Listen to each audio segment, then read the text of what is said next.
அனைவருக்கும் வணக்கம். இன்றைக்கு நான் யார் என்ற ஒரு விசாரத்தை செய்யப் போகின்றோம். ஏனென்றால் இந்த உலகத்தை மாயை என்று நான் உணர வேண்டுமென்றால் முதலில் என்னை நான் யார் என்று உணர வேண்டும். என்னை நான் யார் என்று உணர்ந்து விட்டால் இந்த உலகம் முழுவதும் மாயை என்பதை என்னால் உணர முடியும் என்ற அந்த ஆஸ்பெக்ட்ல இருந்து நான் யார் என்று உணர்வதற்கான முயற்சியை இன்று மேற்கொள்ளலாம் என்று நினைக்கின்றேன். அதன் முதல் கட்டமாக மனம்னா என்னன்னு புரியணும். ஒரு சில புதிய வார்த்தைகளை பற்றியும் இன்னைக்கு நம்ம புரிஞ்சுக்க வேண்டிய அவசியம் இருக்கு. இதுவரைக்கும் நமக்கு தெரிஞ்ச விஷயங்கள் மனம் அப்படிங்கிற ஒரு விஷயம் வரைக்கும் தான் நமக்கு தெரியும். இன்னொன்னு நம்ம தெரிஞ்சுக்கணும். ஆத்மா அப்படின்னு ஒரு வார்த்தை இருக்கு. அதையும் நம்ம இன்னைக்கு புரிஞ்சுக்கணும். இது இல்லைன்னா நான் யாருன்னு கண்டுபிடிக்க முடியாம போயிடும். பரவாயில்ல. ஆத்மானா என்னன்னு தெரியணும்னு அவசியம் இல்லை. பார்க்கலாம். சரி. ஃபர்ஸ்ட் திங் நம்ம என்ன யோசிக்கணும்னா, சுகம், துக்கம் என்பது உணர்வுமயமாக இருக்கின்ற ஒன்று. சுக உணர்வு என்று அழைக்கின்றோம். துக்க உணர்வு என்று நாம் அழைக்கின்றோம். இந்த சுக உணர்வும் சரி, துக்க உணர்வும் சரி, இந்த இரண்டும் எதன் சம்பந்தப்பட்டதாக இருக்கின்றது என்று முதலில் சொல்ல வேண்டும். ஸோ இன்டராக்ட் பண்ணுங்க. நான் ரெக்கார்ட் பண்ணிட்டேன் அப்படிங்கிறதுனால எதுவுமே யாருமே பேச வேணாம் அப்படின்னு நினைக்க வேணாம். ஸோ நீங்க என்ன சொல்லணும் அப்படின்னா, இந்த சுகம், துக்கம் என்பது நானே ஆப்ஷன்ஸ் கூட கொடுத்துடுறேன். சுகம், துக்கம் என்பது ஆத்மாவை சேர்ந்ததா அல்லது மனதை சேர்ந்ததா என்பது முதல் கேள்வி.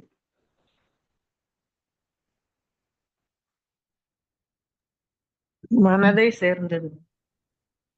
குட். சோ இந்த சுகமும் துக்கமும் மனதை சேர்ந்தது என்று நாம் புரிந்து கொள்ளுகின்றோம். இப்போ என்ன புரிஞ்சுக்க வேண்டியது இருக்குன்னா, சுகம், துக்கம் இரண்டும் உணர்வுமயமானது அப்படின்னு நம்ம சொன்னோம்.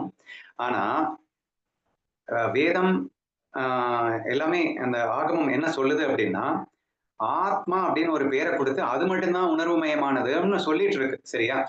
ஆனா நமக்கு பிராக்டிக்கலா அனுபவிக்கிற நமக்கு என்ன தோணுதுன்னா, நமக்கு இந்த ஆத்மாவை பத்தியே தெரியாது.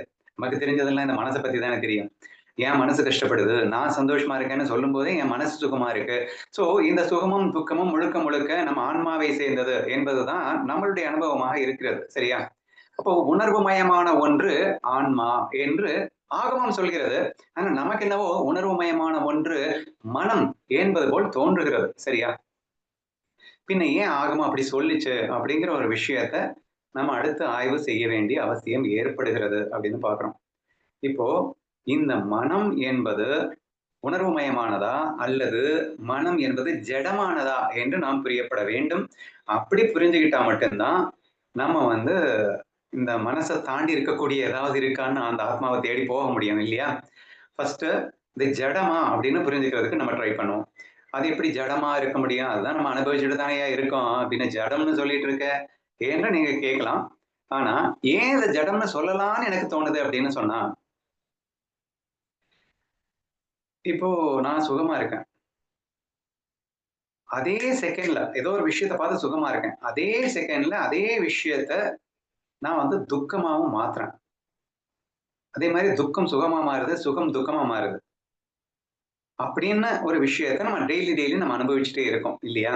இப்போ டெய்லி நிறைய பேர் எனக்கு ஃபோன் பண்றாங்க. ஃபோன் பண்ணி இந்த மாதிரி பயங்கர சோகத்துல இருக்கேன் அப்படின்னு சொல்றாங்க. நான் ஏதோ கண்ணன் சொல்லிக் கொடுத்த அந்த 2 விஷயத்த எடுத்து பேச ஆரம்பிக்கும் போதே அடுத்த செகண்ட் அப்பா இப்ப மனசு எனக்கு ரொம்ப சந்தோஷமா இருக்குங்க என்று அவர்கள் சொல்லுகிறார்கள். சரியா? இப்போ துக்கமாக இருந்த மனசு சுகமாக மாறியது. துக்கமாக இருந்த மனதை சுகமாக மாற்றியது யாருன்னு ஒரு கொஸ்டின் வருதா இல்லையாங்க? Please try to understand very carefully.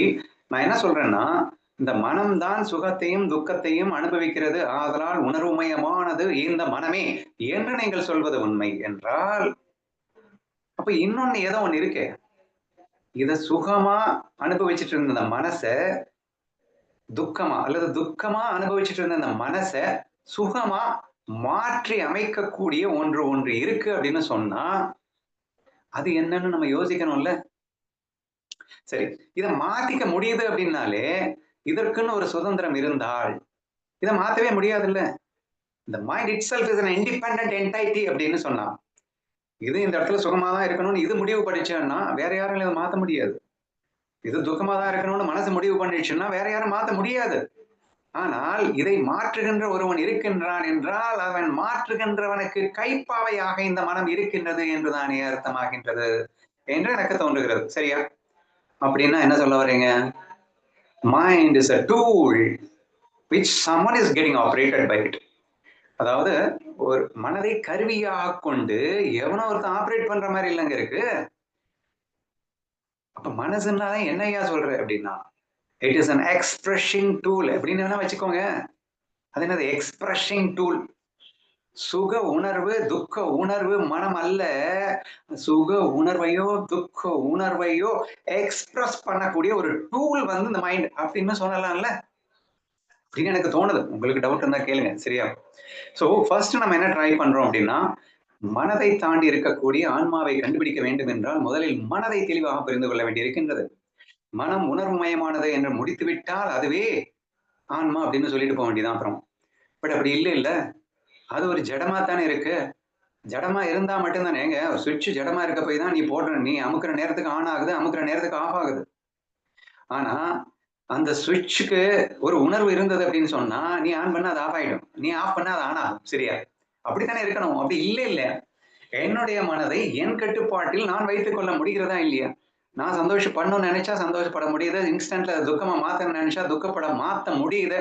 someone is activating it, controlling it, and therefore a controlled one cannot be the உணர்வு மயமானதுன்னு சொல்ல முடியாது. சரியா? அப்போ ஆனா அது உணர்வு மயமான மாதிரி தெரியுதேப்பா, தெரியுது, வேணா ஒதுக்குறேன். அப்போ உணர்வு மயமானவன் வேற ஒருவன் இருக்கணும். அவன் எனக்கு இப்ப சுகத்தை கொடு அப்படின்னு சொன்னா அந்த சுகத்தை வெளிப்படுத்தி காட்டக்கூடிய ஒரு வஸ்து, அவ்வளவுதான். துக்கத்தை வெளிப்படுத்துறதுக்கு உதவுகிற ஒரு வஸ்து, அவ்வளவுதான். ஏன்னா இப்ப நான் சுகமா இருக்கிறேன் அப்படின்னு சொல்லிட்டு உனக்கு காட்டிக்கணும் அப்படின்னா, அப்படின்னு சொல்லிட்டு ஒரு ஏதோ ஒரு எக்ஸ்பிரஷனை காட்டணும். என்ன சந்தோஷமா இருக்காரு அவரு அப்படின்னு சொல்லிட்டு நீங்க பார்க்கலாம் இல்லையா? அதே மாதிரி எனக்கு வந்து ரொம்ப சோகமா இருக்கணும் அப்படின்ற ஒரு எக்ஸ்பிரஷனை காட்டணும் அப்படின்னா, அப்படி ஒரு மூஞ்சியை தொங்க போட்டுக்க வேண்டியதான் இல்லையா? அப்படி தொங்க போடும்போது ஆட்டோமேட்டிக்கா இந்த பையன் என்னமோ ரொம்ப சோகமா இருக்காரு போல அப்படின்னு நீங்க நினைச்சுப்பீங்க. அப்போ இதை எக்ஸ்பிரஸ் எது பண்ணுது? ஃபர்ஸ்ட் வந்து பாடி என்ன, இப்ப பாடியில எக்ஸ்பிரஸ் பண்ணிட்டு மைண்ட் எக்ஸ்பிரஸ் பண்ணுதுன்னு சொல்லிட்டு இருக்கேன். அடுத்த கொஸ்டின் வந்தாலும் வந்திருக்கும் உங்களுக்கு. இப்போ பாடி தான் எக்ஸ்பிரஸ் பண்ணுச்சு இல்லைங்கள, இந்த பாடிக்கு டிரைவர் யாரு? பாடி எப்படி தொங்க போடுன்னு சொன்னது யாரு? மனசு. அப்ப மனசு சொல்றதுதான் பாடி கேக்குது. சரியா? அப்போ பாடி எக்ஸ்பிரஸ் பண்ணாலும் it is not the expression of body, it is the expression of mind only அப்படின்றத நீங்க புரிஞ்சுக்கோங்க. ஓகேவா? இப்ப நம்ம என்ன பேசிட்டு இருக்கோம்னா மைண்டோட டிரைவரை பத்தி பேசிட்டு இருக்கோம் இல்லையா? அதனால பேசிட்டு இருக்கோம். மைண்ட் அழுன்னா அழுவுது, சிரின்னா சிரிக்குது. அப்ப இப்படி இப்படி எக்ஸ்பிரஸ் பண்ணணும்னு சொல்ல சொல்ல அது செய்யுது அப்படின்னா மைண்டுக்கு ஒரு டிரைவர் இருக்காண்டா அப்படின்றத நம்ம பேசிட்டு இருக்கோம் இல்லையா? ஸோ தேர்ஃபோர் இப்போ இது வரைக்கும் நம்ம என்ன பேசிட்டு இருக்கோம் அப்படின்னா, first we will try to understand what is mind அப்படிங்கிறப்போ அதுவே உணர்வுமயமானது போல் முதலில் தோன்றியது, ஆனால் ஆழ்ந்து நோக்குங்கால் அதை என் இஷ்டத்திற்கு மாற்றி அமைக்க முடிகிறது என்பதால் நான் மனமாக இருக்க முடியாது. மனம் என்பது ஒரு ஜடமாகத்தான் இருக்க முடியும், அதனால் தான் மாற்றி அமைக்கின்றேன். ஜடம்னா என்ன? சுவிட்ச் எக்ஸாம்பிள் சொன்னேன். போட்டா ஆன் ஆகணும், போட்டா ஆஃப் ஆகணும். அப்படின்னா ஐ மீன் ஆஃப் பண்ணா ஆஃப் ஆகணும், ஆன் பண்ணா ஆன் ஆகணும். நான் சுகமா இருக்கணும்னு நினைச்சா நான் சுகமா இருக்க முடியுது, துக்கப்படணும்னு நினைச்சா துக்கமா இருக்க முடியுது. எனி சிச்சுவேஷன் ஆல்சோ இல்லையா? எவ்வளோ ஒரு எக்ஸ்ட்ரீம் கேலமிட்டிஸ் நடக்கும்போது கூட, அதை நம்ம அடிக்கடி இந்த டெரரிஸ்ட் எக்ஸாம்பிள்லாம் பேசியிருக்கோம். ஸோ எவ்வளோ சித்திரவதை பண்ணும்போது கூட அவன் சிரிக்கணும்னு நினைச்சிட்டான்னா அவன் சிரிக்கிட்டு தானே இருக்கான். when such is the case, how he is expressing it, அவன் பாடியில காட்டுது. எதுவும் இல்லையா? மைண்ட் சொல்லி அந்த பாடி காட்டுது. ஆனா அந்த மைண்டுக்கே இன்ஸ்ட்ரக்ஷன் கொடுக்குறவங்க ஒருத்தன் இருக்கான் என்று நாம் உணர முடிகிறது. and therefore the mind is a just a ஜடம் என்றுதான் சொல்ல வேண்டி இருக்கின்றது. ஓகேவா? இது வரைக்கும் போதும். இப்ப நெக்ஸ்ட், மைண்ட் ஜடம், அது எவனோ ஏற்கிறான்னு சொல்லிட்டு இருக்கியப்பா, அவன் எவன் அதை காட்டு என்று நம்ம கேட்க முடியாது. என்ன கொடுமை பாருங்க, நம்ம அனுபவம். நம்ம தான் இன்ஸ்ட்ரக்ஷன் கொடுத்துட்டு இருக்கோம். நான் யாருன்னு நானே வந்து ஆராய்ச்சி பண்ணி கண்டுபிடிக்க வேண்டிய ஒரு கொடுமையில நம்ம இருக்கோம். பரவாயில்ல, ஆராய்ச்சி பண்ணலாம், என்ன பண்றது. சோ இப்போ அந்த மைண்டுக்கு டிரைவ் பண்ணக்கூடிய அந்த ஒளியை கொடுப்பது யார்? ஜடமா இருக்கின்ற அந்த மனதை அதற்கு ஒரு உணர்வுமயமானதாக மாற்றிய ஒளி கொடுத்தவன் யார் என்ற நெக்ஸ்ட் கேள்வி வருது. சரியா? இந்த கேள்விக்கு பிரம்மம், ஆத்மா என்றெல்லாம் நாம் சொல்லலாமா அப்படின்னா அவ்வளவு ஈஸியா வந்து சொல்லிட முடியாது. ஏன்னா we need to understand many more things இல்லையா? இப்போ புதுசா இன்னொரு வேர்டை நான் இன்ட்ரடியூஸ் பண்ண போறேன். இதுக்கு முன்னாடி நான் ஹையர் நாலேஜ் கிளாஸஸ்ல இன்ட்ரடியூஸ் பண்ணியிருப்பேன். இருந்தாலும் தெரிஞ்சுக்கோங்க. ஏன்னா ஆன்மீகத்துல ஸ்பிரிச்சுவல்ஸ்ல ஆகமத்துல சொல்லக்கூடிய அதே வேர்ட்ஸ் இன்ட்ரடியூஸ் பண்ணிட்டா நாளைக்கு வேற எங்கேயாவது நீங்க கிளாஸ் கேட்கும்போது அது யூஸ்ஃபுல்லா இருக்கும். I don't want to create my own name. அப்போ ஒரு நேம் இன்ட்ரடியூஸ் பண்றேன். அந்த நேமுக்கு பேர் என்னன்னா ஷிதாபாஷா அப்படின்னு ஒரு பேர். ஷித்தாபாசா அப்படின்னு ஒரு பேர். அது என்னது? சித்து ஆபாஷா அப்படின்னா, சித்து அப்படின்னா அதுதான் உணர்வுமயமானது. ஆத்மாவுக்கு சித்துன்னு பேரு, சத்துன்னு பேரு, ஆனந்தம்னு பேரு, சச்சித்தானந்தம்னு பேரு அப்படின்னு அந்த ஆத்மாவுக்கு கொடுத்திருப்பான். அதை நம்ம போய் பிடிப்போம். அதுக்கு முன்னாடி சொல்ல வேண்டியதுக்காக அதை சொல்ல வேண்டியிருக்கேன். சரியா? அப்போ அந்த சத்து சித்த ஆனந்தத்திற்குடியே இருக்கக்கூடிய அந்த சித்து அப்படின்னு சொல்லக்கூடிய அந்த சித்துன்னா ஒண்ணும் இல்ல, தமிழ்ல உணர்வுமயமானது அப்படின்னு சொல்றோம். தி ஹையஸ்ட் கண்ட்ரோலர் அப்படின்னு சொல்றோம். சோ அதுதான் ஃபீல் பண்ணுது அப்படின்னு சொல்றோம் இல்லையா? அந்த சத்து சித்து ஆனந்தம்னு சொல்லக்கூடியதுதான் ஆத்மா. அதுதான் நான் கண்டுபிடிக்கணும். இப்போ சரியா ஆன்சர் முதலே டிக்ளேர் பண்ணிட்டேன்னு நினைக்காதீங்க, கண்டுபிடிப்போம். இப்போ அந்த சித்து இந்த இடத்துல ஆபாசமாகி வருகிறது. அது என்னது ஆபாசம்? ஆபாசம் ஆபாசம்னா வெறும் தோற்றமாக, உண்மை இல்லாத தோற்றமாக, அல்லது ஒரு வேஷமாக அப்படின்னு எடுத்துக்கலாம், மாயான்னு எடுத்துக்கலாம், அல்லது வேஷம்னு எடுத்துக்கலாம், அல்லது ஒரு பொய் தோற்றம் அப்படின்னு எடுத்துக்கலாம். சரியா? ஆபாசம் அப்படிங்கிறதுக்கு சான்ஸ்கிரிட் நேமுடைய அர்த்தம் சித்து ஆபாசம். சிதாபாசம் அப்படின்னா என்ன அப்படின்னு கேட்டீங்கன்னா, அந்த சித்தே, எந்த சித்து? அந்த ஆத்மஸ்வரூபமே ஆபாசமாகி இருக்கின்றது. அந்த ஆத்மஸ்வரூபமே ஒரு வேஷத்தை போட்டுக்கிட்டு வந்திருக்கு, ஒரு உபாதிக்குள்ள அடங்கியிருக்கு. உபாதினா வேற ஒண்ணும் இல்ல, வேஷம் தான். சோ அந்த வேஷத்துக்குள்ள இருக்கு அப்படின்னா அதுக்கு சிதாபாஷ் அப்படின்னு பேரு. அப்போ ஆத்மாவை இப்ப நான் கொஞ்சம் ரெண்டா பிரிச்சு பேசுற மாதிரி உங்களுக்கு தெரியும் இல்லையா? ஆத்மாங்கிறது சத்து சித்தானந்தம்னு சொன்னோம். அந்த சத்து சித்தானந்தத்துல இருக்கக்கூடிய அந்த சத்து சித்து சித்த ஆபாசமா மாறிடுச்சுங்க. என்னடா சொல்ற? சத்து சித்து அப்படின்னா உண்மையான உணர்வு. சித்தாபாசனா என்ன? பொய் உணர்வு. ஆபாசம்னா என்ன? மாயன்னு சொன்னேன், பொய்ன்னு சொன்னேன். அது ஏன்? ஏன்னா கண்டுபிடிப்போம். சரியா? சத்து சித்தானந்தம் சிதாபாசன் என்ற ஒரு இன்னொரு பெயருக்குள் நுழைகிறது அப்படின்னு புரிஞ்சுக்கோங்க. ஓகேவா? சரி, இவ்வளவு நேரம் போதும். இப்ப சிதாபாசுக்கு நான் ஒரு விளக்கம் கொடுத்துட்டேன். இப்ப நான் என்ன சொல்ல வரேன் அப்படின்னா, நான் சொல்லலைங்க, எல்லாமே ஆகமம் சொல்லிட்டு இருக்கிறது தான், கீதையில நம்ம படிக்கிறது, ஞானேஸ்வரியில படிச்சது தான் பேசிட்டு இருக்கேன். இந்த மனதிற்கு ஒளி கொடுப்பவன் யாருன்னு நம்ம பேசிட்டு இருந்தோம்ல, இந்த மனதிற்கு ஒளி கொடுப்பவனுக்கு சிதாபாஸ் என்று பெயர். சிதாபாஸ் தான் இந்த மனதிற்கு ஒளி கொடுக்கிறது. சிதாபாசா அப்படின்னா அப்படின்னா எக்ஸாம்பிள் ஏதாவது பார்க்கலாம். இப்போ ஒரு கண்ணாடி இருக்கு. சுத்த சத்து சித்து அப்படிங்கிறது ஒரு சூரிய ஒளி அப்படின்னு வச்சுக்கோங்க. அந்த சூரிய ஒளி வந்து இந்த கண்ணாடியில படுது. இந்த கண்ணாடி அப்படிங்கிறது சிதாபாஸ் அப்படின்னு வச்சுக்கோங்க. இந்த கண்ணாடியில பட்ட உடனே இந்த கண்ணாடி வந்து அப்படியே பிரகாசமா ஒளி வீசி கொண்டு எரிகிறது. சரியா? இந்த ஒளி தான் அந்த மனதில வெளிப்படுத்துகிறது. இல்ல சிதாபாசுக்கு இன்னும் நல்லா விளக்கம் கொடுக்கணும்னு சொன்னா, பாடி, மைண்டு, ஈகோ இதெல்லாம் சேர்ந்த கலவைக்கு சிதாபாசம் கூட நீங்க வச்சுக்கோங்க. சரியா? ஏன்னா வேஷம்னு நான் சொன்னேன் இல்லையா? ஆத்மா எடுத்துக்கொண்ட வேஷத்தை சிதாபாசன்னு சொல்லலாம்னு சொன்னீங்க. அப்ப அந்த வேஷத்துக்கு என்னென்ன இருக்கு? ஒரு மைண்ட் வேணும், ஒரு இன்டெலெக்ட் வேணும், ஒரு அகங்காரம் வேணும், ஈகோ. இதெல்லாம் காம்ப்ளெக்ஸ். நான் பிச்சைக்கார வேஷம் அப்படின்னு சொல்லணும்ல. சோ இதெல்லாம் சேர்ந்த அந்த வேஷத்துக்கு என்ன பேருன்னா சிதாபாஸ் அப்படின்னு பேரு. சரியா? இந்த சிதாபாஸ் என்பது கூட ஜடம்தான். எது வரைக்கும்னா இந்த சுத்த சத்து சித்தானது இதன் ஒளியை விழுங்குறதுனாலதான் இங்க சிதாபாஸ் அப்படிங்கிறது, இந்த உடல் மனம் புத்திங்கிற இந்த ஈகோ அப்படிங்கிறது ஒளி மிகுந்ததாக தெரிகிறது. அப்ப இந்த சுத்த சச்சித்தன்ற உண்மை உணர்வு இந்த உபாதியில பட்டதுனால, உபாதினா வேஷம், கண்ணாடியில பட்டதுனால கண்ணாடி இப்ப பாத்தீங்கன்னா அப்படியே பயங்கர வெளிச்சமா இருக்கு. கண்ணாடி இவ்வளவு வெளிச்சமா தெரியுது. ஆமா, எவ்வளவு வெளிச்சம்னா கண்ணாடியில இருந்து அப்படியே ஒளி வெளியே வருதுங்க. கண்ணாடியில இருந்து ஒளி வெளியே வருதுன்னா கண்ணாடியை ஒளியை கொடுத்துச்சு. கண்ணாடி வந்து அந்த சூரிய வெளிச்சம் இல்லைன்னு வச்சுங்க, கண்ணாடி இருக்கிறதே கண்ணுக்கு தெரியாது உங்களுக்கு. சரியா? அப்போ கண்ணாடியை காட்டி அந்த சூரிய ஒளி அந்த கண்ணாடியில் பட்டு அந்த கண்ணாடிக்குள்ள இருந்தே ஒளி வர்ற மாதிரி தெரியுது அப்படிங்கிறதுக்காக கண்ணாடியில எல்லாம் ஒரு ஒளியும் மண்ணாங்கட்டியும் கிடையாது. இங்கே அந்த கண்ணாடி என்பதை நீங்க என்ன புரிஞ்சுக்கணும்? உடல் மனம் புத்தி அகங்காரம் என்று நீங்க புரிஞ்சுக்கணும். இந்த வேஷம்னு புரிஞ்சுக்கோங்க இல்லையா?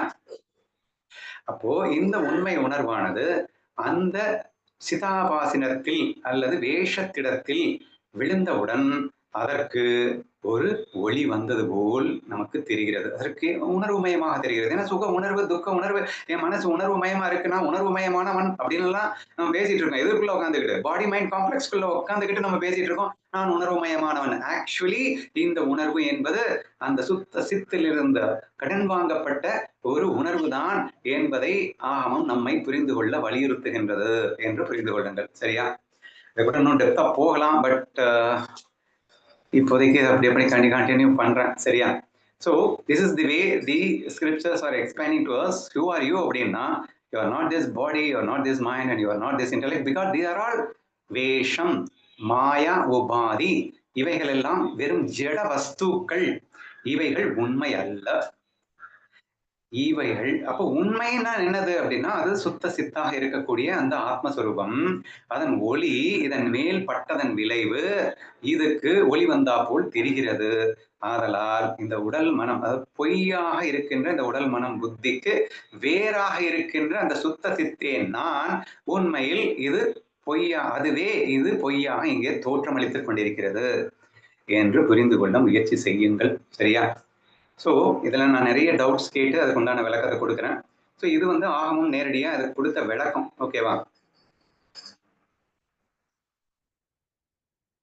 சரி. கொஸ்டின் என்னன்னா, மனமே ஜடம்னு சொன்னீங்க. மடம் ஜடம்னா எப்படி வந்தது அப்படிங்கிறதுக்கெல்லாம் நான் விளக்கம் கொடுத்துட்டேன். அடுத்த கொஸ்டின், அப்போ இந்த மனசுங்கிறது சிதாபாஷின் கருவிகள் என்று சொல்லலாமா?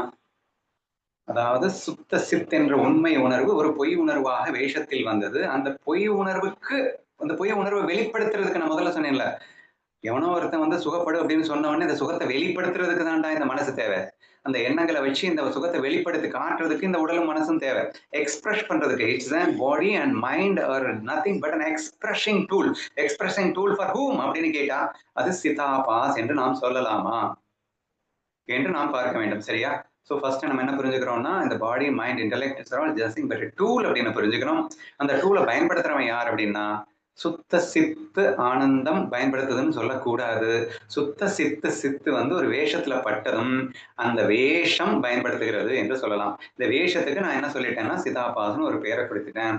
ஏன்னா நம்ம வேதத்துல பாத்தீங்கன்னா ஆத்மா கர்த்தா போக்தா அப்படின்னு சொல்லிடுவாங்க. ஆனா வேஷம் பாத்தீங்கன்னா கர்த்தா போக்தாவா இருக்கும். வேஷம் வந்து செயல் செய்யும், சுகதுக்கத்தை அனுபவிக்கும். இந்த வேஷத்துக்கு உண்டான மைண்டு இன்டெலெக்ட் இது எல்லாமே வேலை செய்யும். பாடி வேலை செய்யும். அது சுகதுக்கத்தை அனுபவிக்கும். எது அனுபவிக்கும்? வேஷம் அனுபவிக்கும். அப்ப சித்தாபாஸ் அனுபவிக்கும். ஆனா இந்த சுத்த சித்தா இருக்குல்ல, அது வந்து பியூர் விட்னஸா மட்டும்தான் இருக்கும், சாட்சியா மட்டும்தான் இருக்கும். அது பியூர் ஒளியா மட்டும்தான் இருக்கும். அதுக்கு கர்த்தாவும் கிடையாது, போக்தாவும் கிடையாது என்ற காரணத்தினால் நாம் இதை பிரிச்சு பார்க்க வேண்டிய அவசியம் ஏற்படுகிறதுன்னு புரிஞ்சுக்கோங்க. எப்படி இருந்தாலும் பிரிச்சு சொல்லணும் இல்லைங்க. சுத்த சித்தா இருக்கிறதும் அதுவே பொய் உணர்வாக இருக்கும் போது we need to differentiate between these two அப்படிங்கிறதுனால அந்த சுத்த சித்துக்கு ஆத்மான்னு பெயர் கொடுத்தீங்கன்னா, இந்த பொய் உணர்வுக்கு, பொய் சித்துக்கு நீங்க சிதாபாஷ் அப்படின்னு ஒரு பேரை கொடுக்கறதுங்கிறது ஈஸி டு அண்டர்ஸ்டாண்ட் ஆக தான் இருக்கும் என்று நான் நம்புகின்றேன். ஓகேவா? சரி, இப்ப நம்ம ஃபைனலா எங்க வந்திருக்கோம் அப்படின்னா, சிதாபாசனுடைய ரெஃப்ளெக்ஷன் தான். சிதாபாஸ் வந்து சுகமாயிரு அப்படின்னு நினைக்கும் போது அந்த நடிகர் தான் இப்ப சிதாபாஸ். அந்த நடிகர் சுகத்தை வெளிப்படுத்தணும்னு நினைச்சா இந்த மைண்ட் அவனுக்காக சுகத்தை வெளிப்படுத்தி காட்டும். இந்த மைண்டும் பாடியும் துக்கத்தை வெளிப்படுத்து அப்படின்னு நடிகர் சொல்லிட்டான்னா உடனே இது துக்கத்தை வெளிப்படுத்தி காட்டும். இப்படி இந்த உடல் மனம் என்பது புத்தியும் சேர்த்துக்கோங்க அந்த மனசோட. ஸோ இவனுக்கு ஹெல்ப் பண்ணுது. எல்லாமே டூல்ஸ் ஹெல்பிங் ஃபார் வாட் அப்படின்னா நடிகருக்கு ஹெல்ப் பண்ணுது. இந்த நேரத்தில் எப்படி நல்லா இருக்கும் அப்படின்னு புத்தி யோசிக்கிறதுன்னு கூட வச்சுக்கோங்க. ஸோ இப்படி இந்த உடல் மனம் புத்தி அகங்காரம் எப்படி இந்த காம்ப்ளெக்ஸ் வந்து இந்த நடிகனுக்கு சிதாபாசருக்கு உதவுகின்ற ஒரு டூலாக மட்டும்தான் இருக்க முடியும் என்று புரிந்து கொள்ளுங்கள். இது சித்தாபாசுடைய டூல் என்று நான் சொன்னேனே தவிர I am not telling about the ஆத்மா, ஆத்மாவின் கருவிகள் என்றெல்லாம் சொல்லணும். ஏன்னா ஆத்மா வந்து எதிலும் சம்பந்தப்படாம இருக்குது. அசங்கன் நிர்விகாரன் வேற ரேஞ்சில் போகும் அது. சரியா? இப்போதைக்கு இந்த அளவுக்கு நம்ம அண்டர்ஸ்டாண்ட் பண்ணிக்க ட்ரை பண்ணுவோம். சரி, இப்போ இந்த சுகதுக்கம் அப்படின்னு எல்லாம் சொல்றீங்க இல்லையா, இந்த சுகதுக்க உணர்வு அப்படிங்கிறது உண்மை உணர்வு கிடையாது. இது பொய் உணர்வு. உண்மை உணர்வுன்னா அது சுத்த சித்து மட்டும்தான். அப்ப பேரானந்தம்னா அது சுத்த சித்து மட்டும்தான். அப்ப பேரானந்தில இருந்து கடன் வாங்கி அந்த பேரானந்த உணர்வே விதவிதமா எக்ஸ்பிரஸ் பண்றதுக்காக வந்ததுதான் இந்த சுகதுக்க உணர்வு. சரியா? இப்போ அந்த நடிகர் அப்படிங்கிறது ஜடமா தான் இருந்தது. எது வரைக்கும் அப்படின்னா, அந்த சுத்த சித்தானது அந்த ஒளி அந்த நடிகர் மேல படாத வரைக்கும். அதுல வந்து நடிகர் அந்த வந்து அதாவது ஆத்மா வேஷத்தை எடுக்காத வரைக்கும் அப்படின்னு நீங்க புரிஞ்சுக்கணும். ஆத்மா வேஷத்தை தரித்தது. அப்ப ஆத்மா ஒளி கொடுத்தது வேஷத்துக்கு. ஆத்மா வேஷத்துக்கு ஒளி கொடுத்ததும் இதுக்கு வந்து உணர்வு வந்துருச்சு அப்படிங்கிற மாதிரி நம்ம பார்த்தோம். இந்த உணர்வு பொய் உணர்வு. எந்த உணர்வு? ஆத்மா அந்த வேஷத்திற்கு எடுத்துக்கொண்டதும் ஒரு உணர்வு வருவது இல்ல, அந்த உணர்வு பொய் உணர்வு. ஏன்னா இந்த சுத்த சித்தானது எப்போதும் பேரானந்தமாகவே இருக்கும். ஆனா இந்த நடிகர் வந்து அவன் இந்த நடிப்புக்காக அவன் அழுவான், சிரிப்பான், கோவப்படுவான், அவன் எல்லா உணர்வுகளையும் வெளிப்படுத்துவான். ஏன்னா அந்த நடிப்புக்கினுடைய நெசசிட்டிக்காக. வாழ்க்கைங்கிறது ஒரு விளையாட்டு மேடை, நாடக மேடை, அதுல நடிக்கணும் அப்படின்னு நீங்க வந்துட்டீங்க அப்படின்னா அந்த கேமனுடைய நெசசிட்டிக்காக அந்த சீனுடைய நெசசிட்டிக்காக இவன் எப்படி வேணா எக்ஸ்பிரஸ் பண்ணலாம். ஆனா நல்லா புரிஞ்சுக்கோங்க, இந்த எக்ஸ்பிரஷன் எப்படி உண்மையா இருக்க முடியும்?